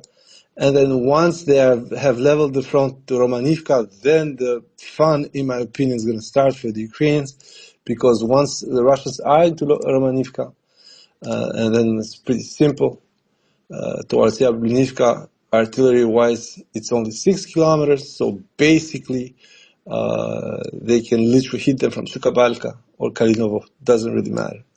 And of course, it's going to be a drone party by the moment they get there. And the greatest advantage the Russians are going to have right now is the Klebanbik reservoir and the river that goes through it. So basically, the river that goes through Stara Mikolaivka, Nativka, Zoria, Alexander Kalinovo, and Yablunivka. that thing cuts everything in two, but it's also a depression, which means that the defenders are going to get bypassed by the sides. They're going to be forced to push back. As I already described, there are two main bridges that go over the river Klebici there. So basically, there was one passage in Yablonivka itself, and then there is the other huge bridge that was blown by the Russians somewhere between the 19th of April and the 1st of May. Just east of Yablonivka, and that bridge doesn't exist anymore. So the choices for Ukrainians, if they want to pass, are going to be in the western part of Yablonivka. And the Russians are already about, I think, 2 kilometers from the bridge, 3 kilometers from the bridge. So, yeah, at this point, it doesn't seem like the Ukrainians have a lot of time in front of them, because by the moment that the whole area, so basically the passage from Novoyanivka, Yablonivka, Katerinivka, is complete, then you're going to have what I already explained by a small motto: fingers, hands, fist. So you are going to slowly see a fully arched defensive line butted into the Klebanbik Reservoir or Yablonivka Reservoir, you call it as you wish, which would make it extremely complicated for the Ukrainians to actually pass through. That reservoir would have been a great defense for the Ukrainians if the Russians weren't coming from both sides of it. And the biggest trouble for Ukrainians actually is not even the reservoir itself, is that the Russians have crossed from Novoyanivka, and they're probably going to attempt another funny thing towards the Rusinyar and Poltavka. There, the distance is also not very important in the great scheme of things, of course. For example, for Poltavka it's 5 kilometers, and Rusinyar should be 5.5. So, yeah, and the most important part for Rusinyar, contrary to Poltavka, is that it's a straight line along one windbreaker, and once you are there, then you can bypass, the situation right now is that the Ukrainians are going to start doing the same thing that I tried to do in Disivka, which is stay over the river. But once the Russians are going to bypass it, well, it's not game over. It's never game over, let's be honest with that, but it's going to be extremely complicated to try and both supply Pokrovsk and Konstantinovka through the same highway. This, of course, was already done once the Russians were around Vozdvizhenka, because it was 3 kilometers to the maximal exchanger there on the highway. But generally speaking, it's going to cause a lot of trouble, especially if the Russians do a funny thing, because right now, in case you don't know, the Russians have already Malinivka, which is a huge breakthrough towards Novoekonomichne and therefore Mirnograd. It will create a huge problem for the Ukrainians if the Russians keep going. Right now they took Malinivka, which means, sorry guys, so to be sure, 5 kilometers to Novoekonomichne. Once Novoekonomichne is done, then there you have your first flank going up. And then, of course, as I said, the easiest path would have been going through Mykolaivka, Promin, Moskovsk, and then towards Mirnograd. Once you are in Mirnograd, you have a huge problem as Ukraine, because there is a small gap between the cities. You are not completely free there. Therefore, what's going to happen is that you are going to have a huge situation awareness problem if the Russians take Novoekonomichne, because then, as I said, they may just want to go amok and not try Mirnograd itself, but push forward towards Novotoretsk and Boykivka. And then, as I said, you're going to cut a larger axis in two. And it's very funny, actually, because it would be a 15-kilometer advance towards Mayak, And as usual with the Russians, the whole point is like an elastic band. You're going to pull it until it stretches. So by going through there, it's a risky move, of course, because you're going to be spearheading, but it's going to force the Ukrainians to get more infantry and equipment to start, as I said, blocking that amok move. Once again, it's very far. It's in the middle of nowhere. What you're going to do there is mostly try and run a screen. If you're the Russians, then the Ukrainians are going to be forced to run behind you in order to cut you. But once you start seeing the movement from Malinovka, and you compare them with a couple of maps of fortifications that we have, you are in big trouble if you're the Ukrainians, because that would mean them bypassing your strong line. If you're Ukrainian, of course, Russians bypassing the strong line. That you have a dilemma, because up to now we discussed about this thing that the Russians are going to completely shallow the front, so you're not going to have the rather big gap between Stara Nikolaivka you have right now and Bereztok, which is in the outskirts of Konstantinovka, and therefore you cannot speak about any kind of dilemma. You speak about 16 kilometers, But if the guys are already in Yablunivka, and then they can start cleaning up the pockets towards Pleshivka and Bapilia and Alexander Shultine, then the artillery can finally come to Toretsk, and then you can have the usual grind battle for Konstantinovka. Of course, when I'm saying this, I do not think that the Russians are going to lose too much time with Konstantinovka, not because it's in a sang valor, stuff like that, but simply because if you guys have noticed today, the central part of northern Chasiv, quote unquote, was shown as taken by the Russians. Russian positions were hit in there, and therefore, whatever is remaining for the Ukrainians is once again a defensive station around the pond that is directly west of the central area that was taken. On top of it, there was the push into Stupochki that deep state is still not confirming. But it's with everything recently with deep state. I have made this series right now, and initially it was mostly to joke, but now we're literally at 52 entries, and it gets worse each and every time. There are packs of 20, 25, 16, 18 square kilometers that in the worst case scenario, you would put it as gray zones, but they are literally for Cope state. They are literally under Ukrainian control. And as usual, it makes no sense. And we had a discussion with the military summary team guy, Dzokavas, and he said even the Ukrainians themselves are now pointing out discrepancies with the deep state map. And right now in the Kursk area, and actually in Sumy Oblast on the Ukrainian side, it's just getting out of hand. It's at least 114 square kilometers within the Sumy Oblast. And once again, it's a very small part of the Sumy Oblast. The point is not the space itself, it's just that there is a political attempt to deny the fact that the Kursk expedition last year is backfiring continuously since last year, and we are with this humongous situation, humongous problem on the Ukrainian side, where you started to lose faith in one of your quote unquote most faithful, most credible outlets of information. Once again, as everything, the moment like such an outlet is one-sided, which is it's coming from the Ukrainians, you're gonna have these problems. It's the same thing with Oryx.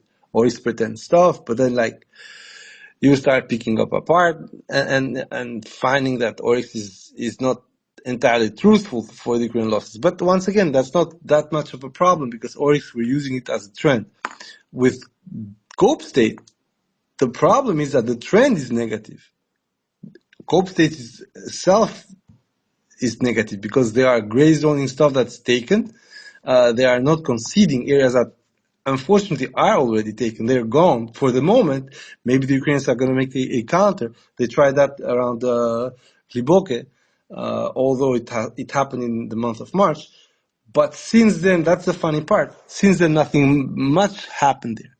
However, in Sumy, since March, it's quite the contrary. The Russians penetrated initially only 3 kilometers, then 5, then 6, now almost 12 kilometers on certain sectors. So, of course, this is the negative trend that we're speaking with Cope State. And of course, with the fact that you can understand that sometimes they are also being used to hit on COs or XOs that are not, I'd say, in the good graces of the high command. For instance, the 100th Mechanized Brigade didn't do anything different than the 47th. Yet, Deep State started a scathing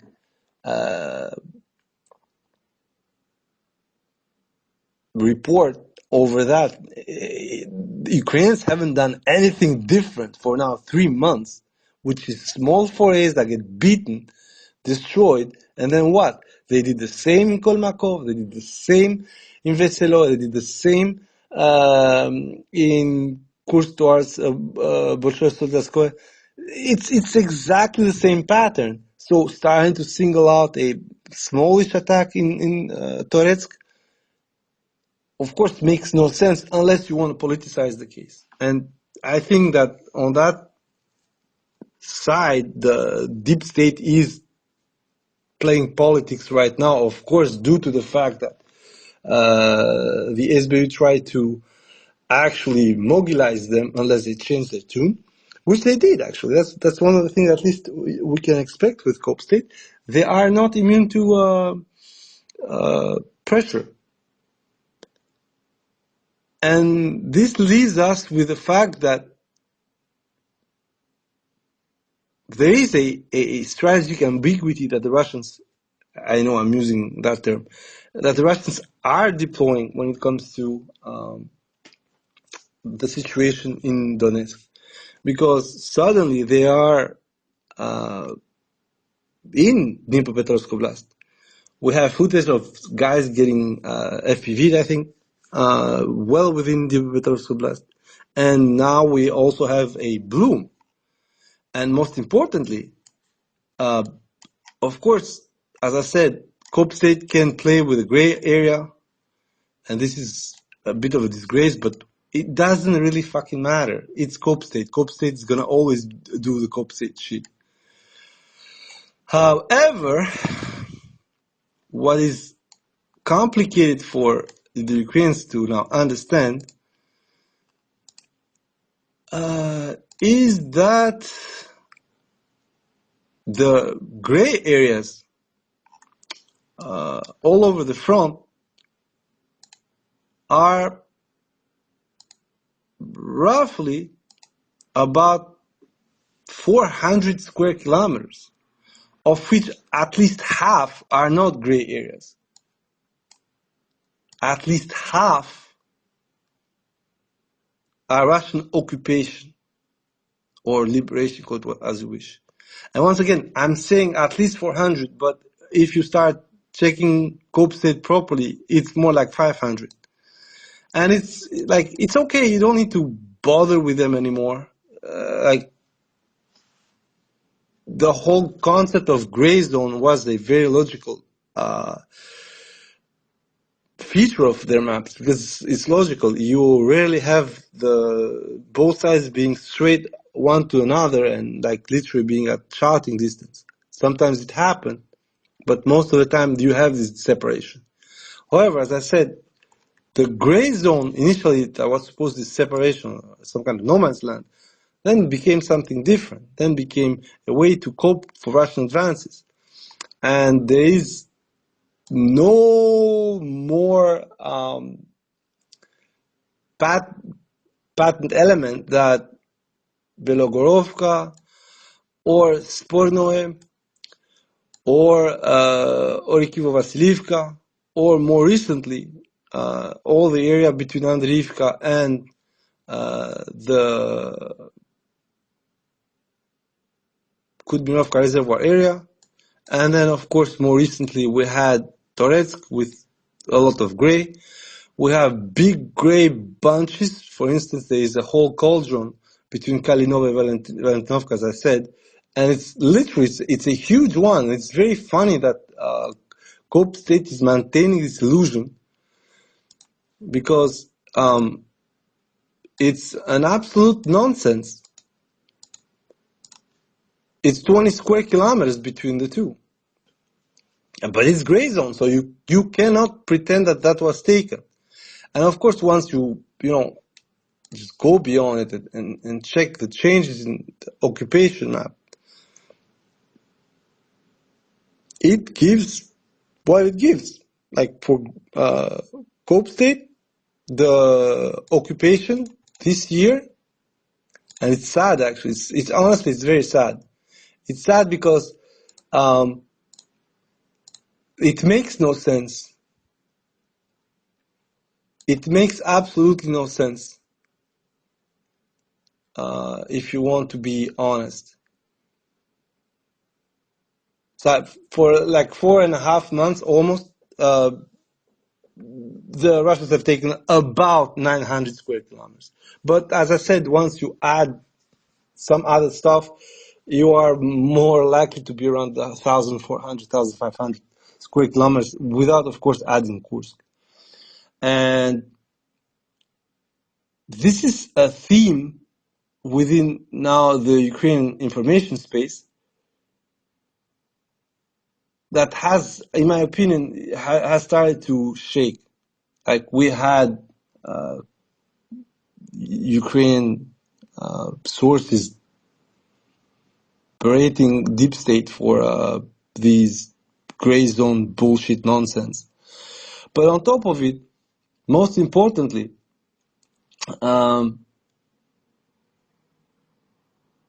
the discourse that we've had recently, for instance, remember, Putin needs to give us a answer for this ultimatum by Monday or by Tuesday or whatever. You're gonna tell us that you accept a ceasefire of 30 days, and Putin just said, you know what? Let's meet in Istanbul, but no ceasefire. Let's talk there. We don't need a ceasefire to talk. And that's the funny part. Initially in Istanbul, they were in the middle of a war, and a war that Ukraine seemed poised to lose pretty quickly, initially. And the Ukrainians still went and negotiated. And of course, people will say, yes, because they were afraid to lose it. So, yeah, but nothing has inherently changed right now. Because before it was short war, we don't want to lose too much, or we want to end the killings quickly. But now you're three years after. Now your problem is that you are not having that ratio that you need to make this a losing proposal for the Russians. And it doesn't matter what you're trying to do for both sides. It has devolved into a carnage. And I mean, today I had a discussion with the usual retards, but once you start analyzing some losses, even through Oryx's lens, you see that when it comes to the artillery, ammunition is not the problem.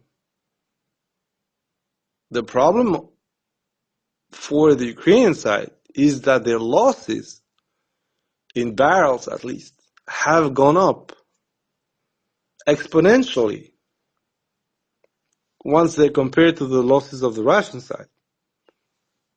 Russians have dropped their barrel losses tremendously. They're gone from 512.5 per year to 310.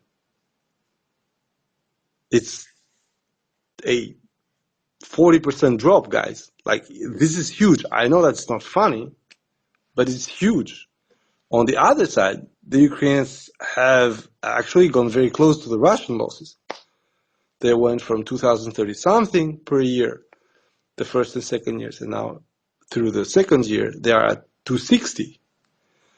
It's not a extreme raise either. 20 something barrels more, but both sides are getting closer.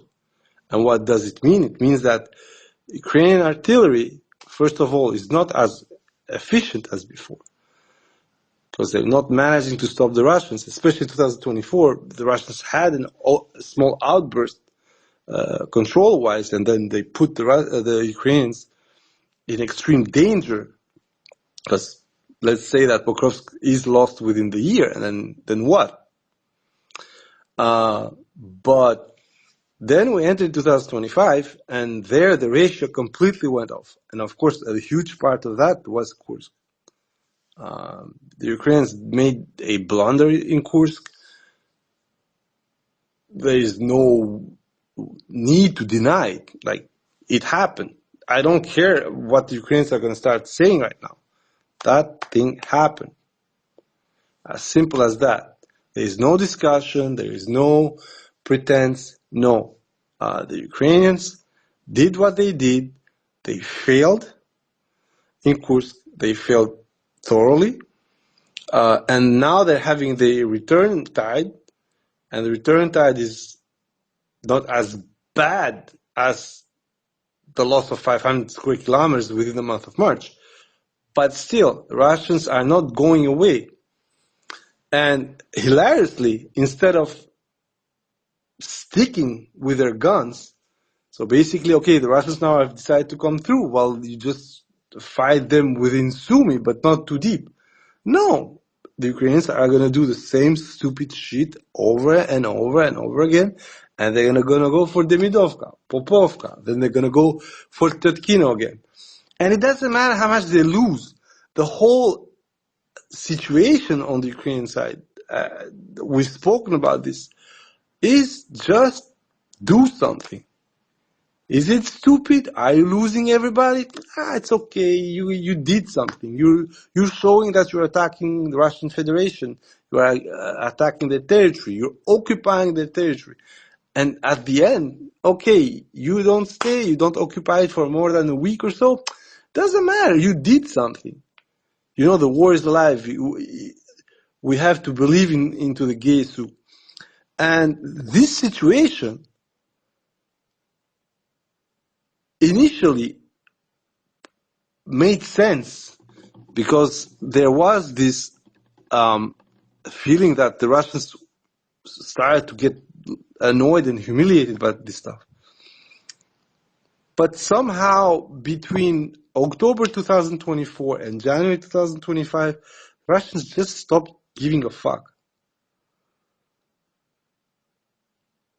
I think the Russian leadership, for some reason, started to embrace the fact that it would have to go to the end of their objectives, of course. And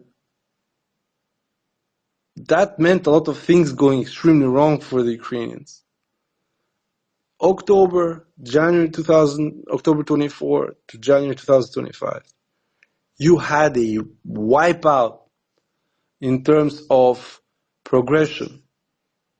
We were at roughly 600 square kilometers per month. Of course, it was still snail's pace, but that's not the problem. The problem is that small nudge frontally from the Russians sent the Ukrainians into a tilt. Remember the screams, we don't have enough this, we don't have that, they're going to have Pokrovsk and stuff. The problem, once that started, is that it forced the Ukrainians to concentrate on Pokrovsk. And that concentration in Pokrovsk made it easier to kill them there all over the area. And by forcing them to do these stupid counters, I mean, you can check the map on Deep State, because that's the funny part. This is one of the things that I love the most about Deep State, is that it makes things extremely simple to see right away, even when they're lying, because that's the funny part with Deep State. When they lie, you can see things right away. So, the whole effect of Drapati in Pokrovsk is 3 alleged kilometers in Kotline, 0.46 square kilometers in Pishane, although we know that's not true because the Russians were in central Zero. It doesn't really fucking matter, nobody cares. A gray zone of Shevchenko, although we know that's not a gray zone anymore.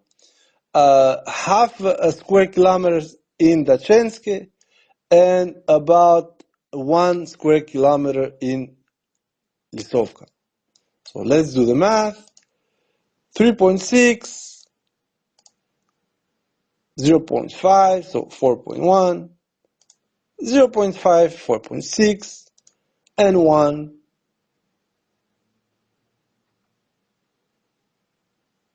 5.6. This is Drapati success. Don't forget, people are saying, oh, but we stole the Russians in Pokrovsk.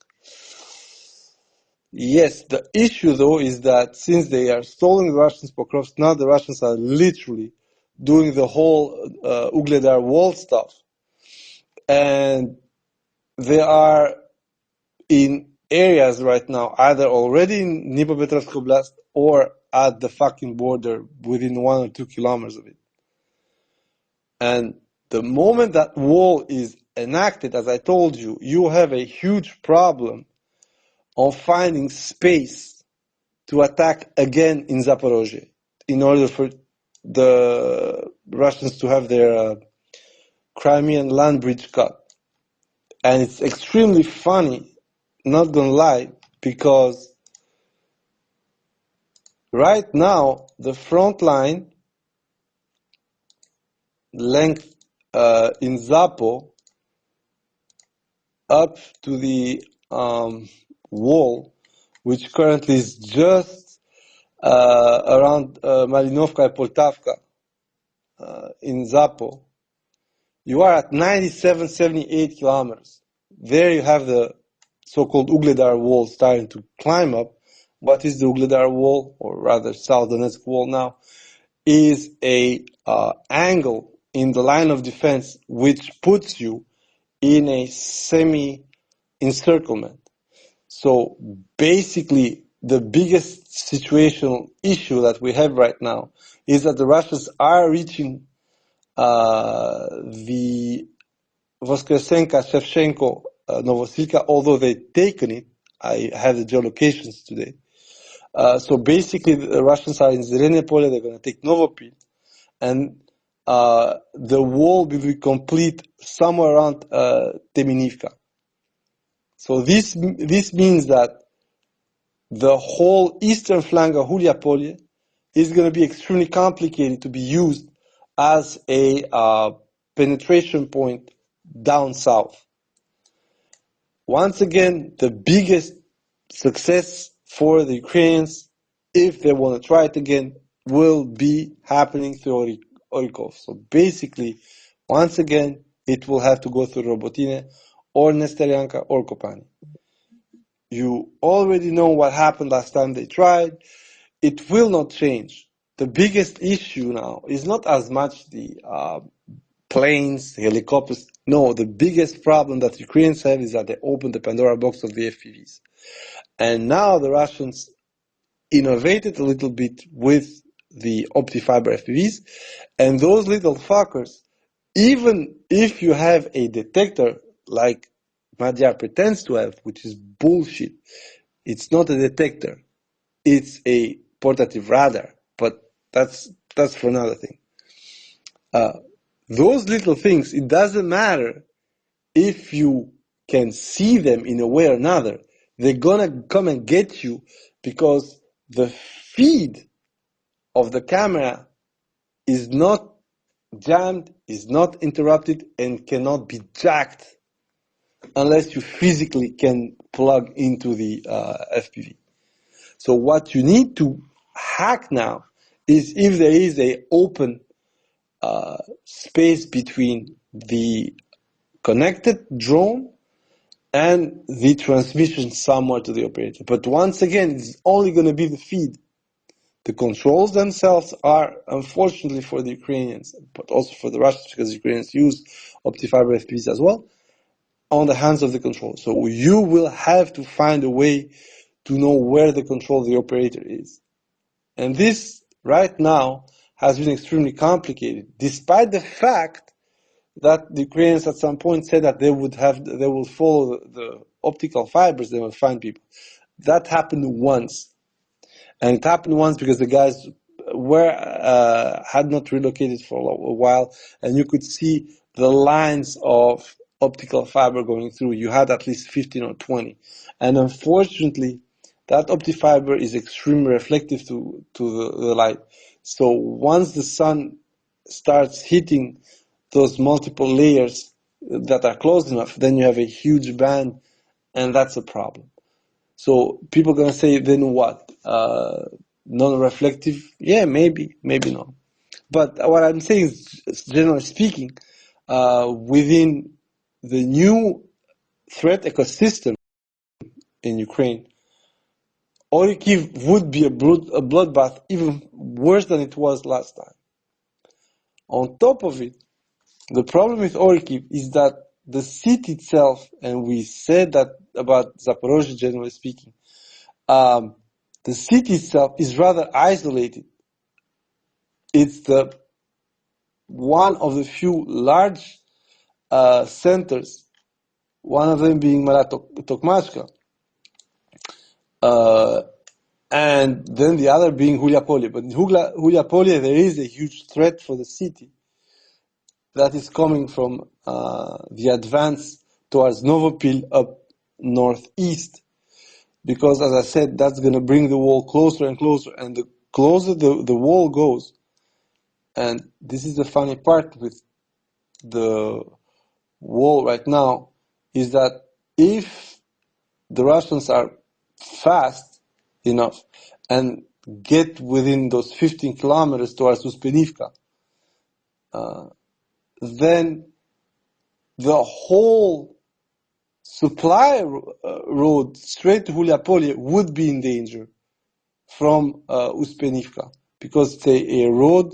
Okay, there is a second parallel road that goes to Zalizhne, but from Hulia-Polye it's a straight road that goes Hulia-Polye, Bararinka, Prilyuki, Dobropila, Nove Zaporizhia, and then it goes to Pokrovske up north, which is still far enough, but if the Russians indeed come to Uspenivka, they're probably also going to go to Ternove in Dnipro.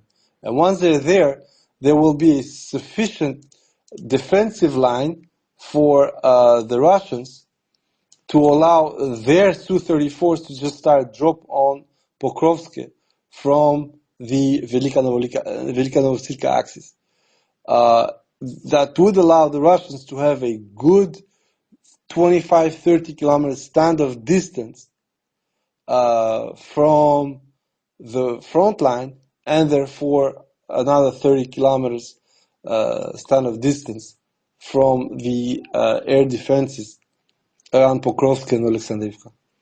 So the most important part right now is, and this is a discussion that we had last year, for the Russians, at some point they tried to be nice, they tried to have this discussion and have the Ukrainians agree to stop some strikes and also reduce the level of engagement. Ukrainians, of course, replied by Kursk. And then, as I said, to me, the most important part is to now enter Dnipropetrovsk and replicate, just give the change of that Kursk operation. The thing is that for a lot of pro-Russian guys, Monkey seems apathetic, slow to react, played by Zelensky and the Ukrainians. But the reality is, one of the things that I always say to people, the reality is quite different. The more we advance in this war, and the more we have this feeling that it's in fact a boomer's revenge, it's boomer's payback coming up. Everybody spoke about new technologies, about drones, about this, about that, but the grind is doing it for the Russians. It's completely crazy. I agree with you. It feels like a carnage. More recently, a former figure of the republics starting to spread bullshit about this and loss of this, and I'm asking myself, what did these people thought they were going to do? Yes, if we have to be like correct, maybe there was a opportunity lost in 2014, but I do not think that the Russians economically would have been as resilient as they are today.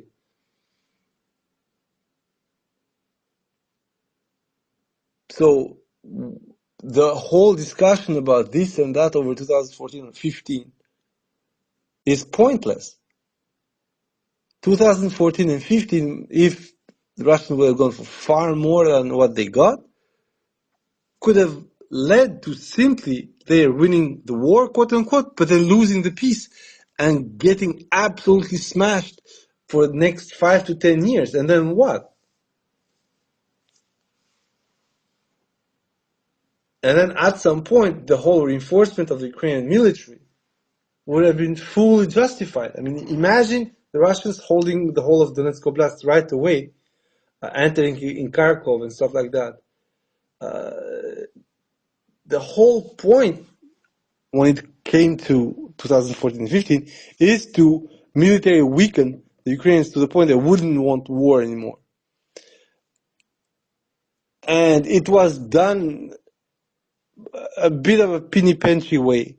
So it didn't deter the Ukrainians from seeking more conflict and also seeking to reinforce themselves.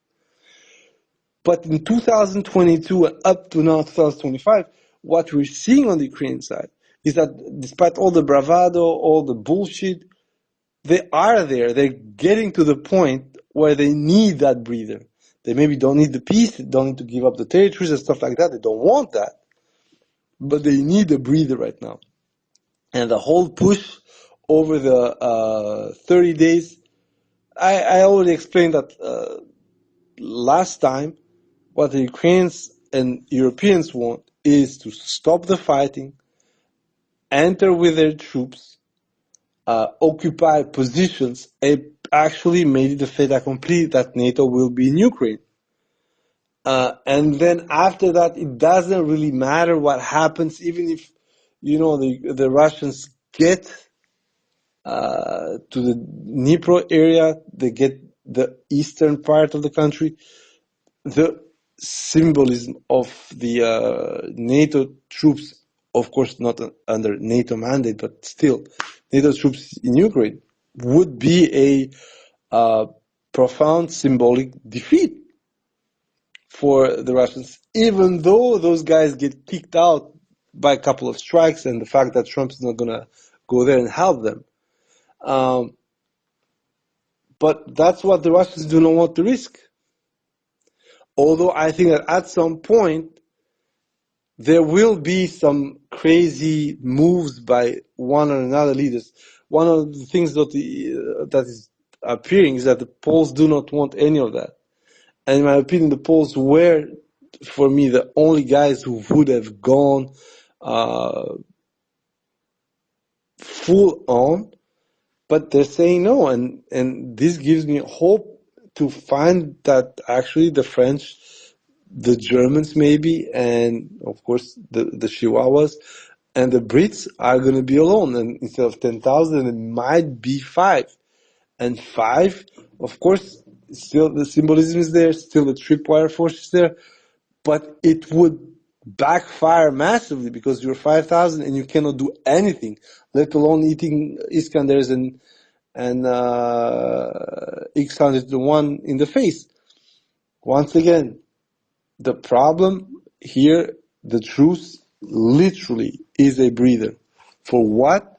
My opinion is that the Europeans want to enact that plan, which is sneak some troops, even ill-prepared. It doesn't really fucking matter. The whole point is the optics. And on the other side, and this is also my feeling, is that the Ukrainians want to rebalance their layout, and they cannot do that while there is a war going on, because if they want to rebalance the layout from, let's say, a part of the Zaporozhye area or a part of Kharkov area towards the most problematic areas in Donetsk, they would have to go through a very visible road, or the detour would have to be huge. So basically, if they want to get the hell out of Kharkov and go towards Pokrovsk, let's say, well, they will have to go back from, around Izium, then through the railroad around Lozova, and then from Lozova, of course, go down south. And this is the problem. The Ukrainians do not want to do that under fire. They know that once they're going to do that, they're going to lose between 10 and 15% of the personnel in the worst case scenario, the best case scenario for them, but worst case scenario for the Russians. We saw that with Sumy. When they were still busy with Kursk, the Russians found them out in the forests, in civilian housing. And they hit them. And once again, I'm going to repeat, this is the biggest problem we're going to have right now. And that problem is that for the Ukrainians, what they need to redeploy, this is plan B, is peace. If there is no peace, they cannot do it. Because the greatest advantage, so to speak, when there is a ceasefire, even though if the other side is seeing your movements, they are not going to fire or fight you because it's part of the ceasefire. But you would still move your troops. And there is nobody going to actually pretend the contrary. Both sides are going to do it. But it's not in the interest of Russia right now to have a ceasefire, not because they're doing super well, which in a certain sense they're still doing, but because they need absolutely Ukrainians to be focused on all over the front and overstretched. Once you stabilize the situation through a ceasefire, then Ukrainians are going to have real options, and on top of it, they will start having a stockpile. And of course, a month is not that long, but they're going to start stockpiling, getting deliveries, not also be forced to start hiding shit. They can focus on finding a way to use civilian traffic for that. I mean, it's clear and obvious here that Ukrainians want a timeout in order to change their tune and fix their defensive gaps right now. Now, the biggest problem that I'm seeing for the Ukrainians is that there is an area in that front where they have completely depleted themselves in a certain way. More recently, you guys saw what happened. Sumy is becoming a graveyard for Ukrainian assets because, unfortunately, for some reason, they have pulled long-range air defense out of the area of conflict right now. And more recently, we saw that the Russians hit something that was described as a HIMARS, and honestly, I think it was a HIMARS, by a UCAV, so a four-post through a Russian version of a Israeli, initially only ISR drone, but the Russians made it a strike drone as well. 19 kilometers within the Ukrainian borders. Now, as I said, imagine you have this band of 90 kilometers within your borders when you do not have air defense. And by night, you got the Russians just swooping in, killing 1, 2, 3 tanks and getting the fuck out. It is, once again, not huge in the big scheme of things, but once you start having these 3 kills or 4 kills per night on areas around Sumy and around Belgorod, then you're going to start having a problem within 10 days. Because so far, right now, those areas are not the most important. I'm not speaking about Kupiansk. I'm literally speaking about areas around Kharkov, like Lipsy or Vovchansk. Or areas around Sumy, as I said, below Vody, Yunakivka, Yablonivka, and so forth and so on. So basically, you have a huge black hole for equipment on the Ukrainian side, on very both vulnerable fronts, but areas where you tried your shit, it didn't work. So bringing more equipment and more people there is just a reverse grind. And unfortunately, because now you force the Russians to have troops, presence, and equipment at the border due to your own actions, nobody forced the Ukrainians to suicide in Kursk. Nobody forced the Ukrainians to keep going at Demidovka or Popovka. This is decisions that were taken by Pigro Okawe, and that's it. You cannot have these kind of discussions and pretend that everything was fine. Now, then what are the options for the Ukrainians as it stands right now? I mean, clearly there is something happening in the month of May. Of course, it happened actually in April with this very surprising but effective push that had started very early on, as I said, since roughly February, March, with that breakthrough in Baranivka. But now, since basically end of April, the Russians have done a good 10 kilometers along the R20 highway, and then now they've pushed on the other side to Malinivka. So there too, you have a completely messed up thing of also about 10 kilometers, Baranivka, exchange with the Manivka. You can see where this is going. As I said, first you have the fingers that cut through the Ukrainian front, then they become a hand, and then that hand becomes a fist, so a fortified front advancing, and this connects with the rest of the hands that become fists and so forth and so on.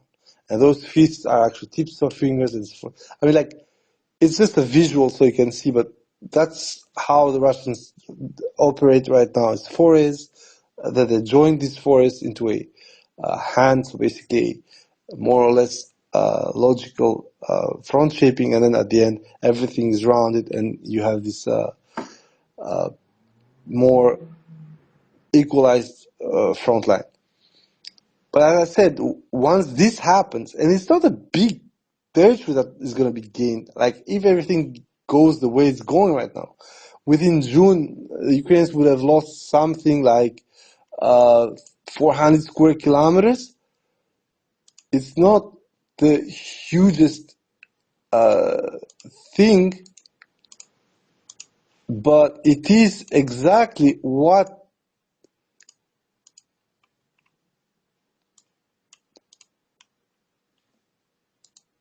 the I'm just checking something because, like, yeah, but